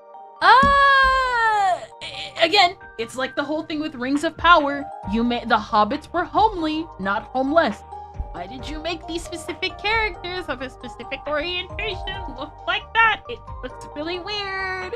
It's very kind of weird why you would do that, but I'm not gonna say anything because maybe I'm looking too deep into it, but it keeps happening over and over and over and over again.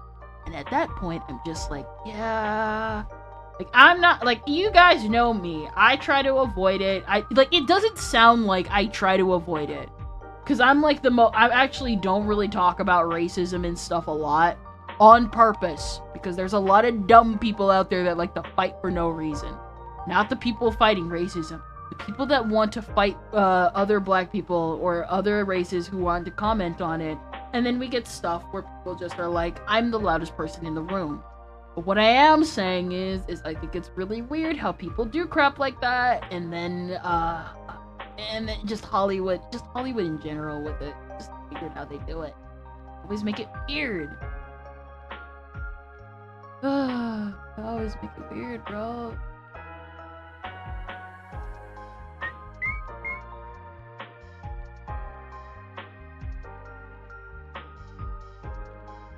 Alright, here we go. We can toss you away.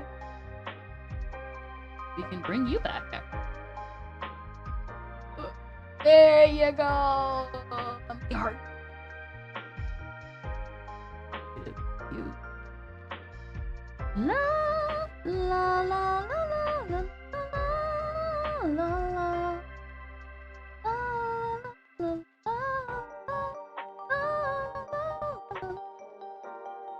Ye decided since I'm getting a PNG report, I should ask them for a logo too. Nice. Now I want to be in a VC with you again and just talk about how to divorce the politics to media. Here's the thing. I'm someone who's always like in the middle with it. You can have politics in media. It's just the fact that you have to be smart about it. It's like I would actually put politics on the same level as someone who, on the same level as when someone's writing an intelligent character. You can't say a character is the super genius and your writing style is about as genius as a Disney Channel character. You actually have to be smart and research a character. Now, if you're just doing a fun series and it's not supposed to be taken seriously and yada yada yada, like a good example, Detective Conan. Detective Conan is a smart series, but the creator, and the thing is, a lot of the elaborate mysteries in Detective Conan, technically, like on a surface level, if you weren't paying attention, you would think they were fake.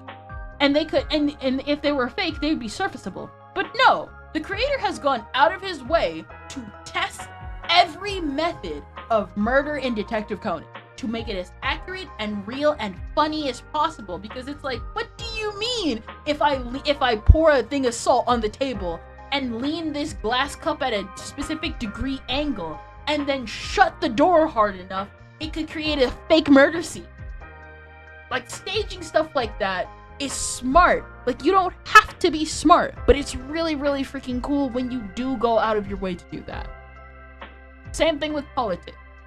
It's like One Piece, for example. One Piece is smart enough with its politics, even though, like, One Piece, like Ryan says, it's the best 5 out of 10 series you could be, but it's smart enough to know how to balance the politics of the world of One Piece with the cool action-heavy stuff of One Piece. Alright, Kendra, I'm heading to bed, despite it being off tomorrow. I'm starting to fall asleep since I don't sleep well last night. Listen, it was a long night last night. If you add politics in a series, you're going to work with the framework of your own universe. Exactly. Another good example is Attack on Titan. Yes, Attack on Titan is political. Yes, One Piece is political. No, it is not the same thing as Family Guy and making an orange man bad joke. That's so freaking stupid and actually undermines your audience intelligence because it basically reduces the complex and obviously, you know, very complex and very, like, the complex, war-driven, war-torn world that we and you and I live in to, well, if we just make a guy the bad guy, then it'll all go away. Like, no, that's not how that works. It's not how any of this stuff in the world works. And it kind of shows, get this, that you kind of only know your own politics within your own friend group. That one Anime Audit video of that girl who was like, oh, you see, we know Anya as Grocery Girl. No one knows Anya as Grocery Girl. It's just you. It's just you. I am alive. I always end up doing this at some point. We always end up like... Yeah, I can't say we always end up like this. Can't be too embarrassed about it. I allowed it. I always end up. Yeah. It's just, people just gotta be smart about it. You can't write a story. And then, I think the worst thing you could ever do in a story is write a story and not take at least a certain level of feedback. Like, if you want to make a story, you want to make a story that just people love in general, or people can analyze and people can, like,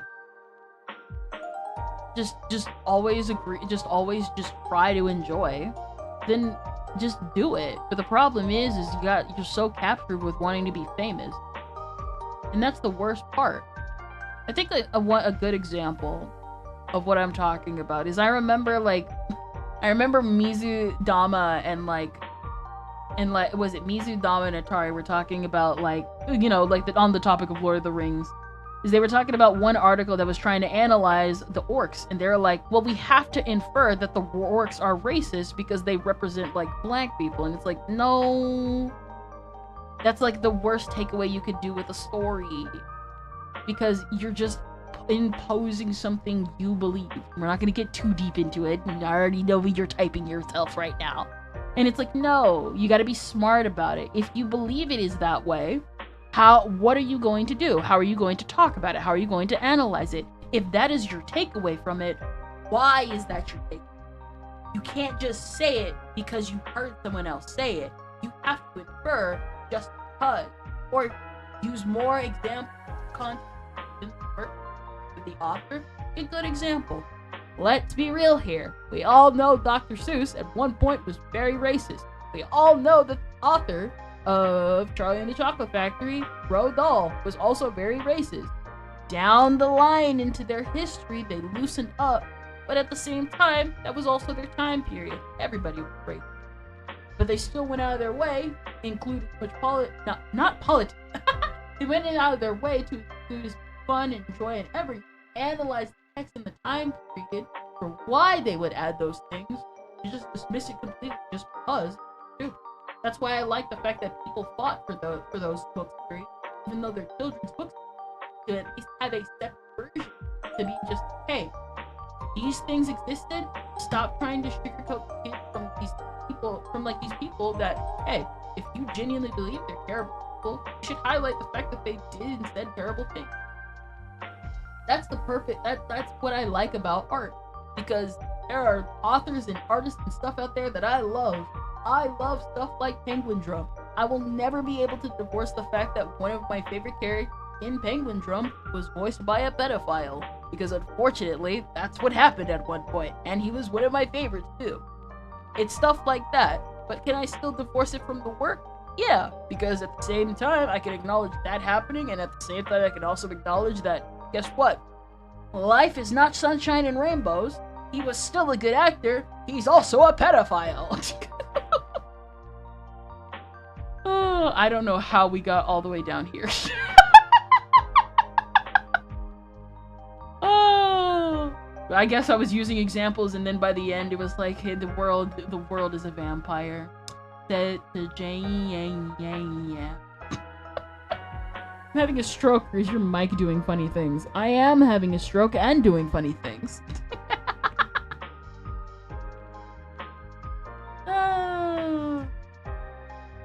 Alright, let me see. Also, hello, Saint Raphael. It's been a while. Before I go, Naruto is very political, but people try and break it down to talk no jutsu. There's a reason why people are still clamoring for more of the world of Naruto. This is true. I got a dip. It was nice to tune in again. Yeah. Ahoy! Hello, Atari. I love it. You know what? I blame Akko and everybody here. They're getting me into the realm of politics. I try. I sound... meh. Not gonna lie, I am getting better at dividing these up. That is something I do like. The world is a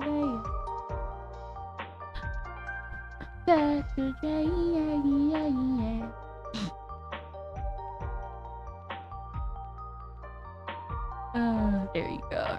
Actually, Irks would be more industrialist compared to IRL stuff.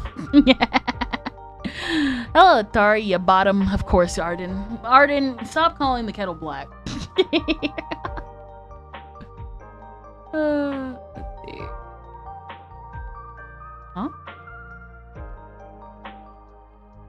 Oh, of course, I forgot. Let me take that out and get rid of you, and we can color them. Let's see.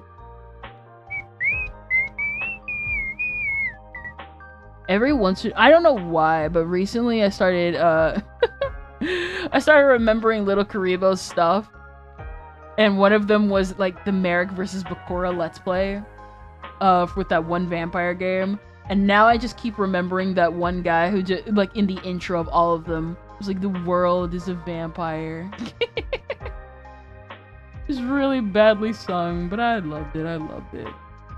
I think another good example is Little Karibo. There are a lot of things I disagree with him about, but man, his not his politics. We will never talk about that on stream because I have choice words to say about them. Oh man. And the one thing I will always say is that Little Karibo is very, very talented. Very, very talented person. We're not gonna get into it, chat.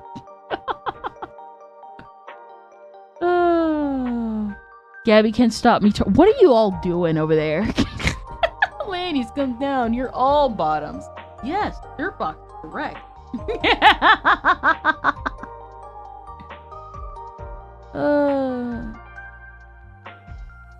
The world is a vampire that to slay, yeah.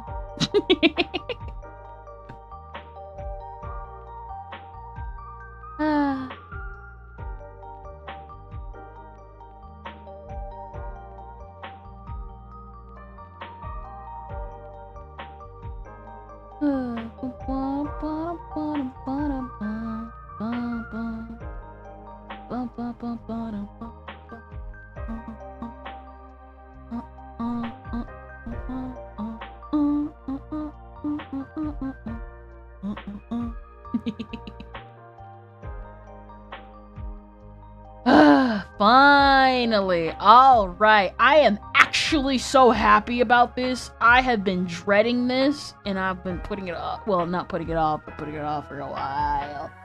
Oh, they're gonna love this. This looks way better than the first draft. Oh my gosh. Maybe it's because I actually got killed now.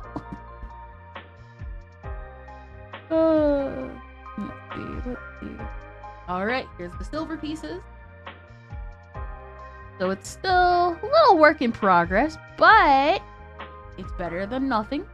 And also, like, I have to make it look good, because if we don't, then, you know, I'm gonna have to, like, start over anyway, because I have to reuse the body.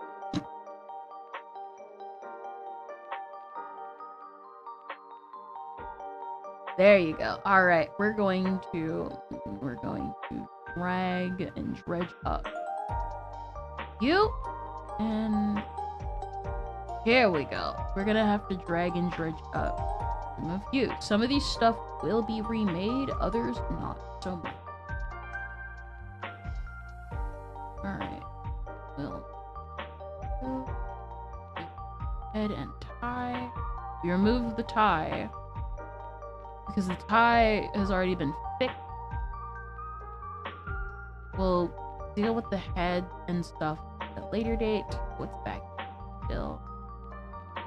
No, you. Let's see. Let's fill it back here. I want to redo some of these other, like, pieces and stuff. We'll see. I'll understand you later. We'll take care of that later. Silver pieces. Silver. Okay. One of these are. Let me keep you. Some pieces can be discarded. Some pieces can be made. Some pieces can be added without.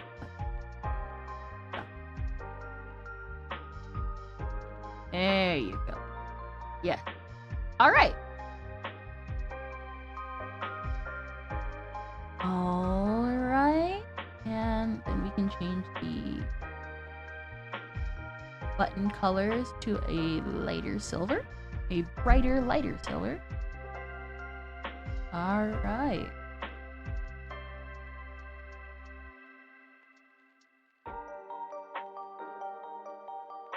Now, would you look at that?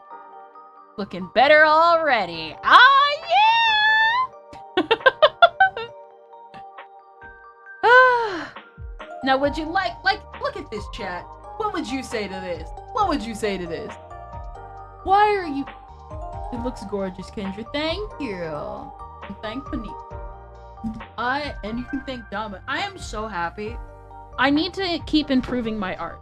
But for what I do have now, I am so happy. I am very nice. I'm happy with this because I want to do the best of my abilities and give clients and stuff, like, better than what I, like, you know? Wait a minute. Crap, I didn't... Oh no. I didn't... I didn't, did I? I did not. Did I? I didn't. Right? Please tell me I did not. Please tell me I did not. Oh. Tell me I did. Please. Hurt.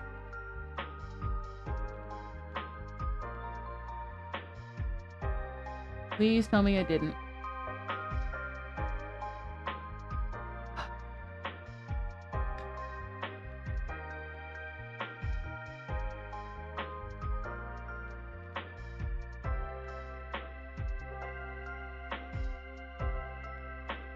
Please, where are the shirts pieces? Where are they? Well, looks like someone's gonna have to be redrawing these sleeves. Oh my gosh! Okay, never mind, never mind. Never mind. Calm yourself, yeah. Because you ain't calm. You ain't calm. You're gonna freak out. Okay.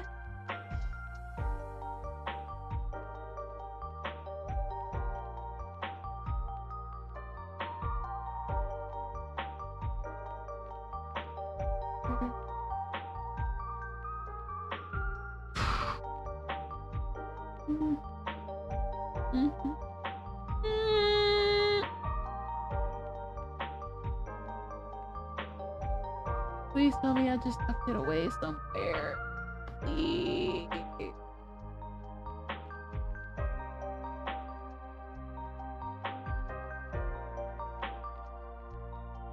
They had their own folder. I'm gonna have to. Let me see this. Time lapse. What happened to them?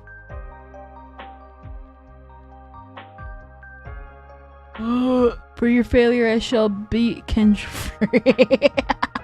Hello, zombie. Abadra.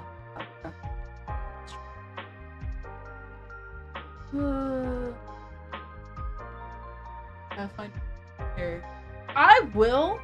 I'm either going to draw it myself or commission it because I have a specific art style I want to go for.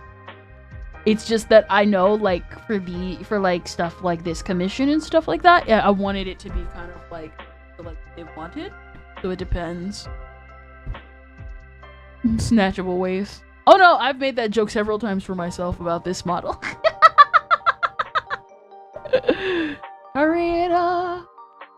opening time lapse. Time lapse for me. Oh, Gigantify an emote. Gabby used 30 bits. What? 30 bits? Like bits? I didn't even notice that. What the heck? I was talking about Arden's waist, actually. Of course you would, Gabby. Of course. That's why we call you.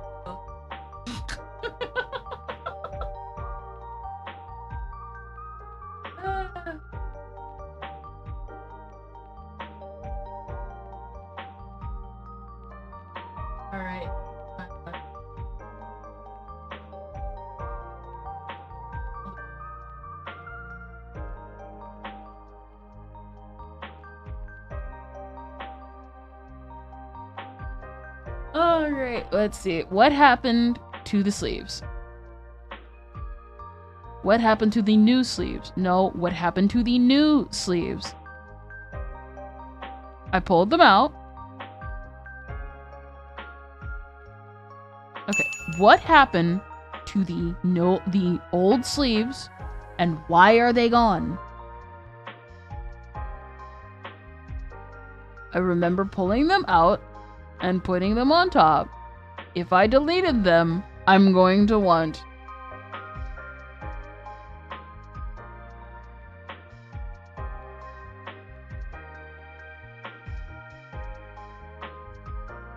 where are the sleeves?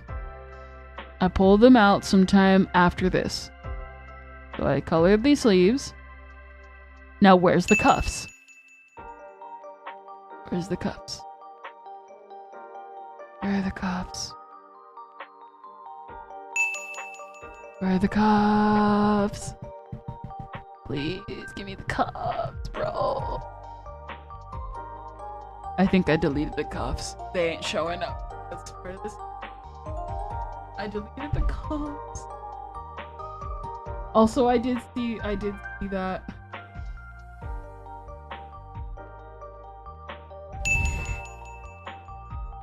Since 6'7" jewels. What? What? Since 67 jewels? Why does it keep repeating 6'7"? Okay, Kendra, it wasn't your fault. Thank you, Baton, for sending. I think 4 or 5, 6, 7? 6 7s is a YouTuber. Okay. I didn't say I had one. I asked if what it meant or how to see if someone does after using the answer because I wasn't sure how to know. What is going on? What are y'all doing? Y'all.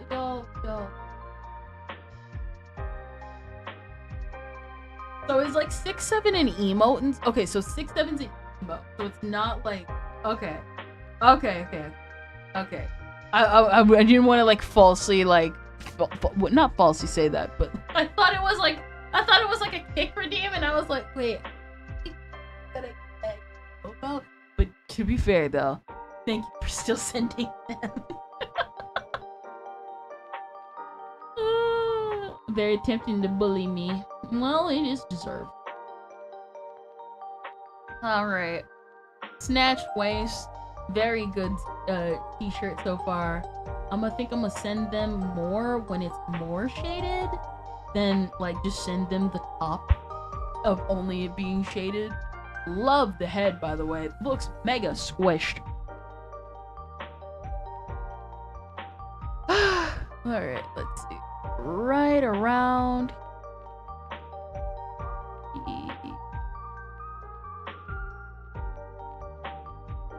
Alright.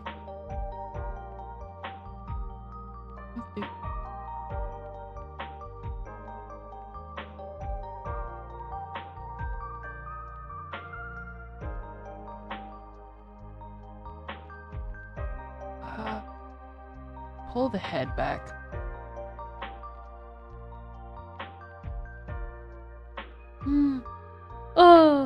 I just had these jewels laying around. Okay. To be fair, the jewels are funny. Thanks for the, it sounds so cringe, like thanks for the hashtag jewels. Well, we do have to surrender to the jewels of YouTube. I'm not, I'm more mature than that, is what she said. Even start bullying you. Okay.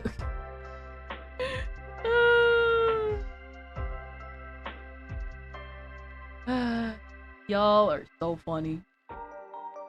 And cringe. I should have never taken any of you in.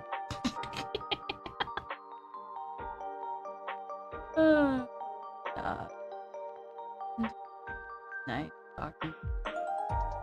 I'm happy. This is fine. This is fine.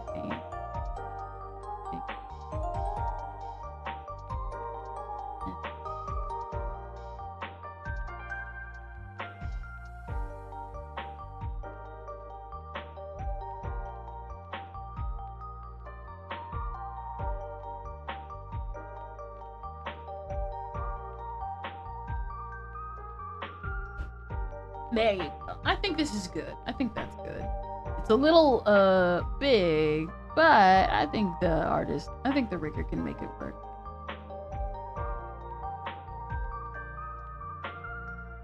I'll make it like close, because it's supposed to be a tight collar, and that's the thing. I think I can fix it like later.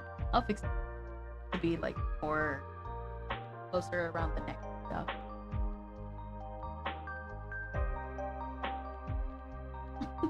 They're gonna love it. There's no jewel hydrate like they're used to. Listen, you joke, but I already got a thing of water next to me, so it's gonna be okay. Excuse me, since when? Too late, you're stuck with us now. Oh, excuse me, since when? When what? When what? That's the power, it's this cringe power potion.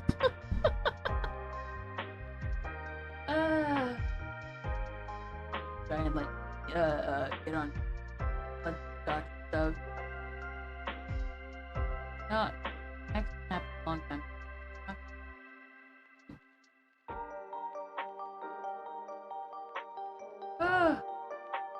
All right, I think that's enough. I feel like we didn't get a lot done, but I think we got enough done. I know you were like talking for hours.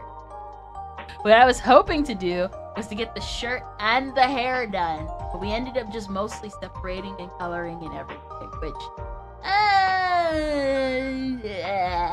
whatever. And next time we'll probably get more done, but I'll probably also try to get stuff done off.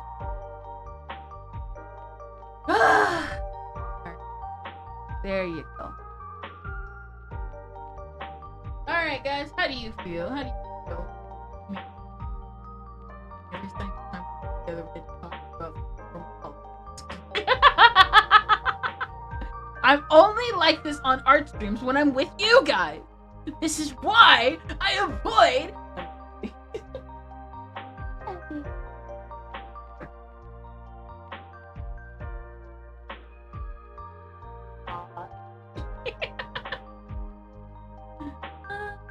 But yes, it's very fun. Very fun. Alright, I'm gonna see who we can raid out.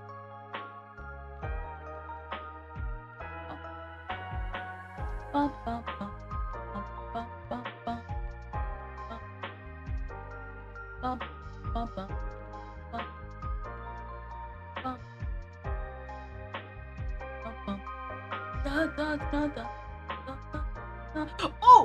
I can't believe I forgot it, and I was gonna literally say this last time. How do you guys like the new thumbnail for like the unboxing we're gonna do on Friday? I did that during like the Lord of the Rings thing, near the last hour. I was paying attention. I'll have to meme one about that. I ended up doing that during the Lord of the Rings unboxing. I am so proud of how that came out, by the way. It looks so freaking cute. I love it.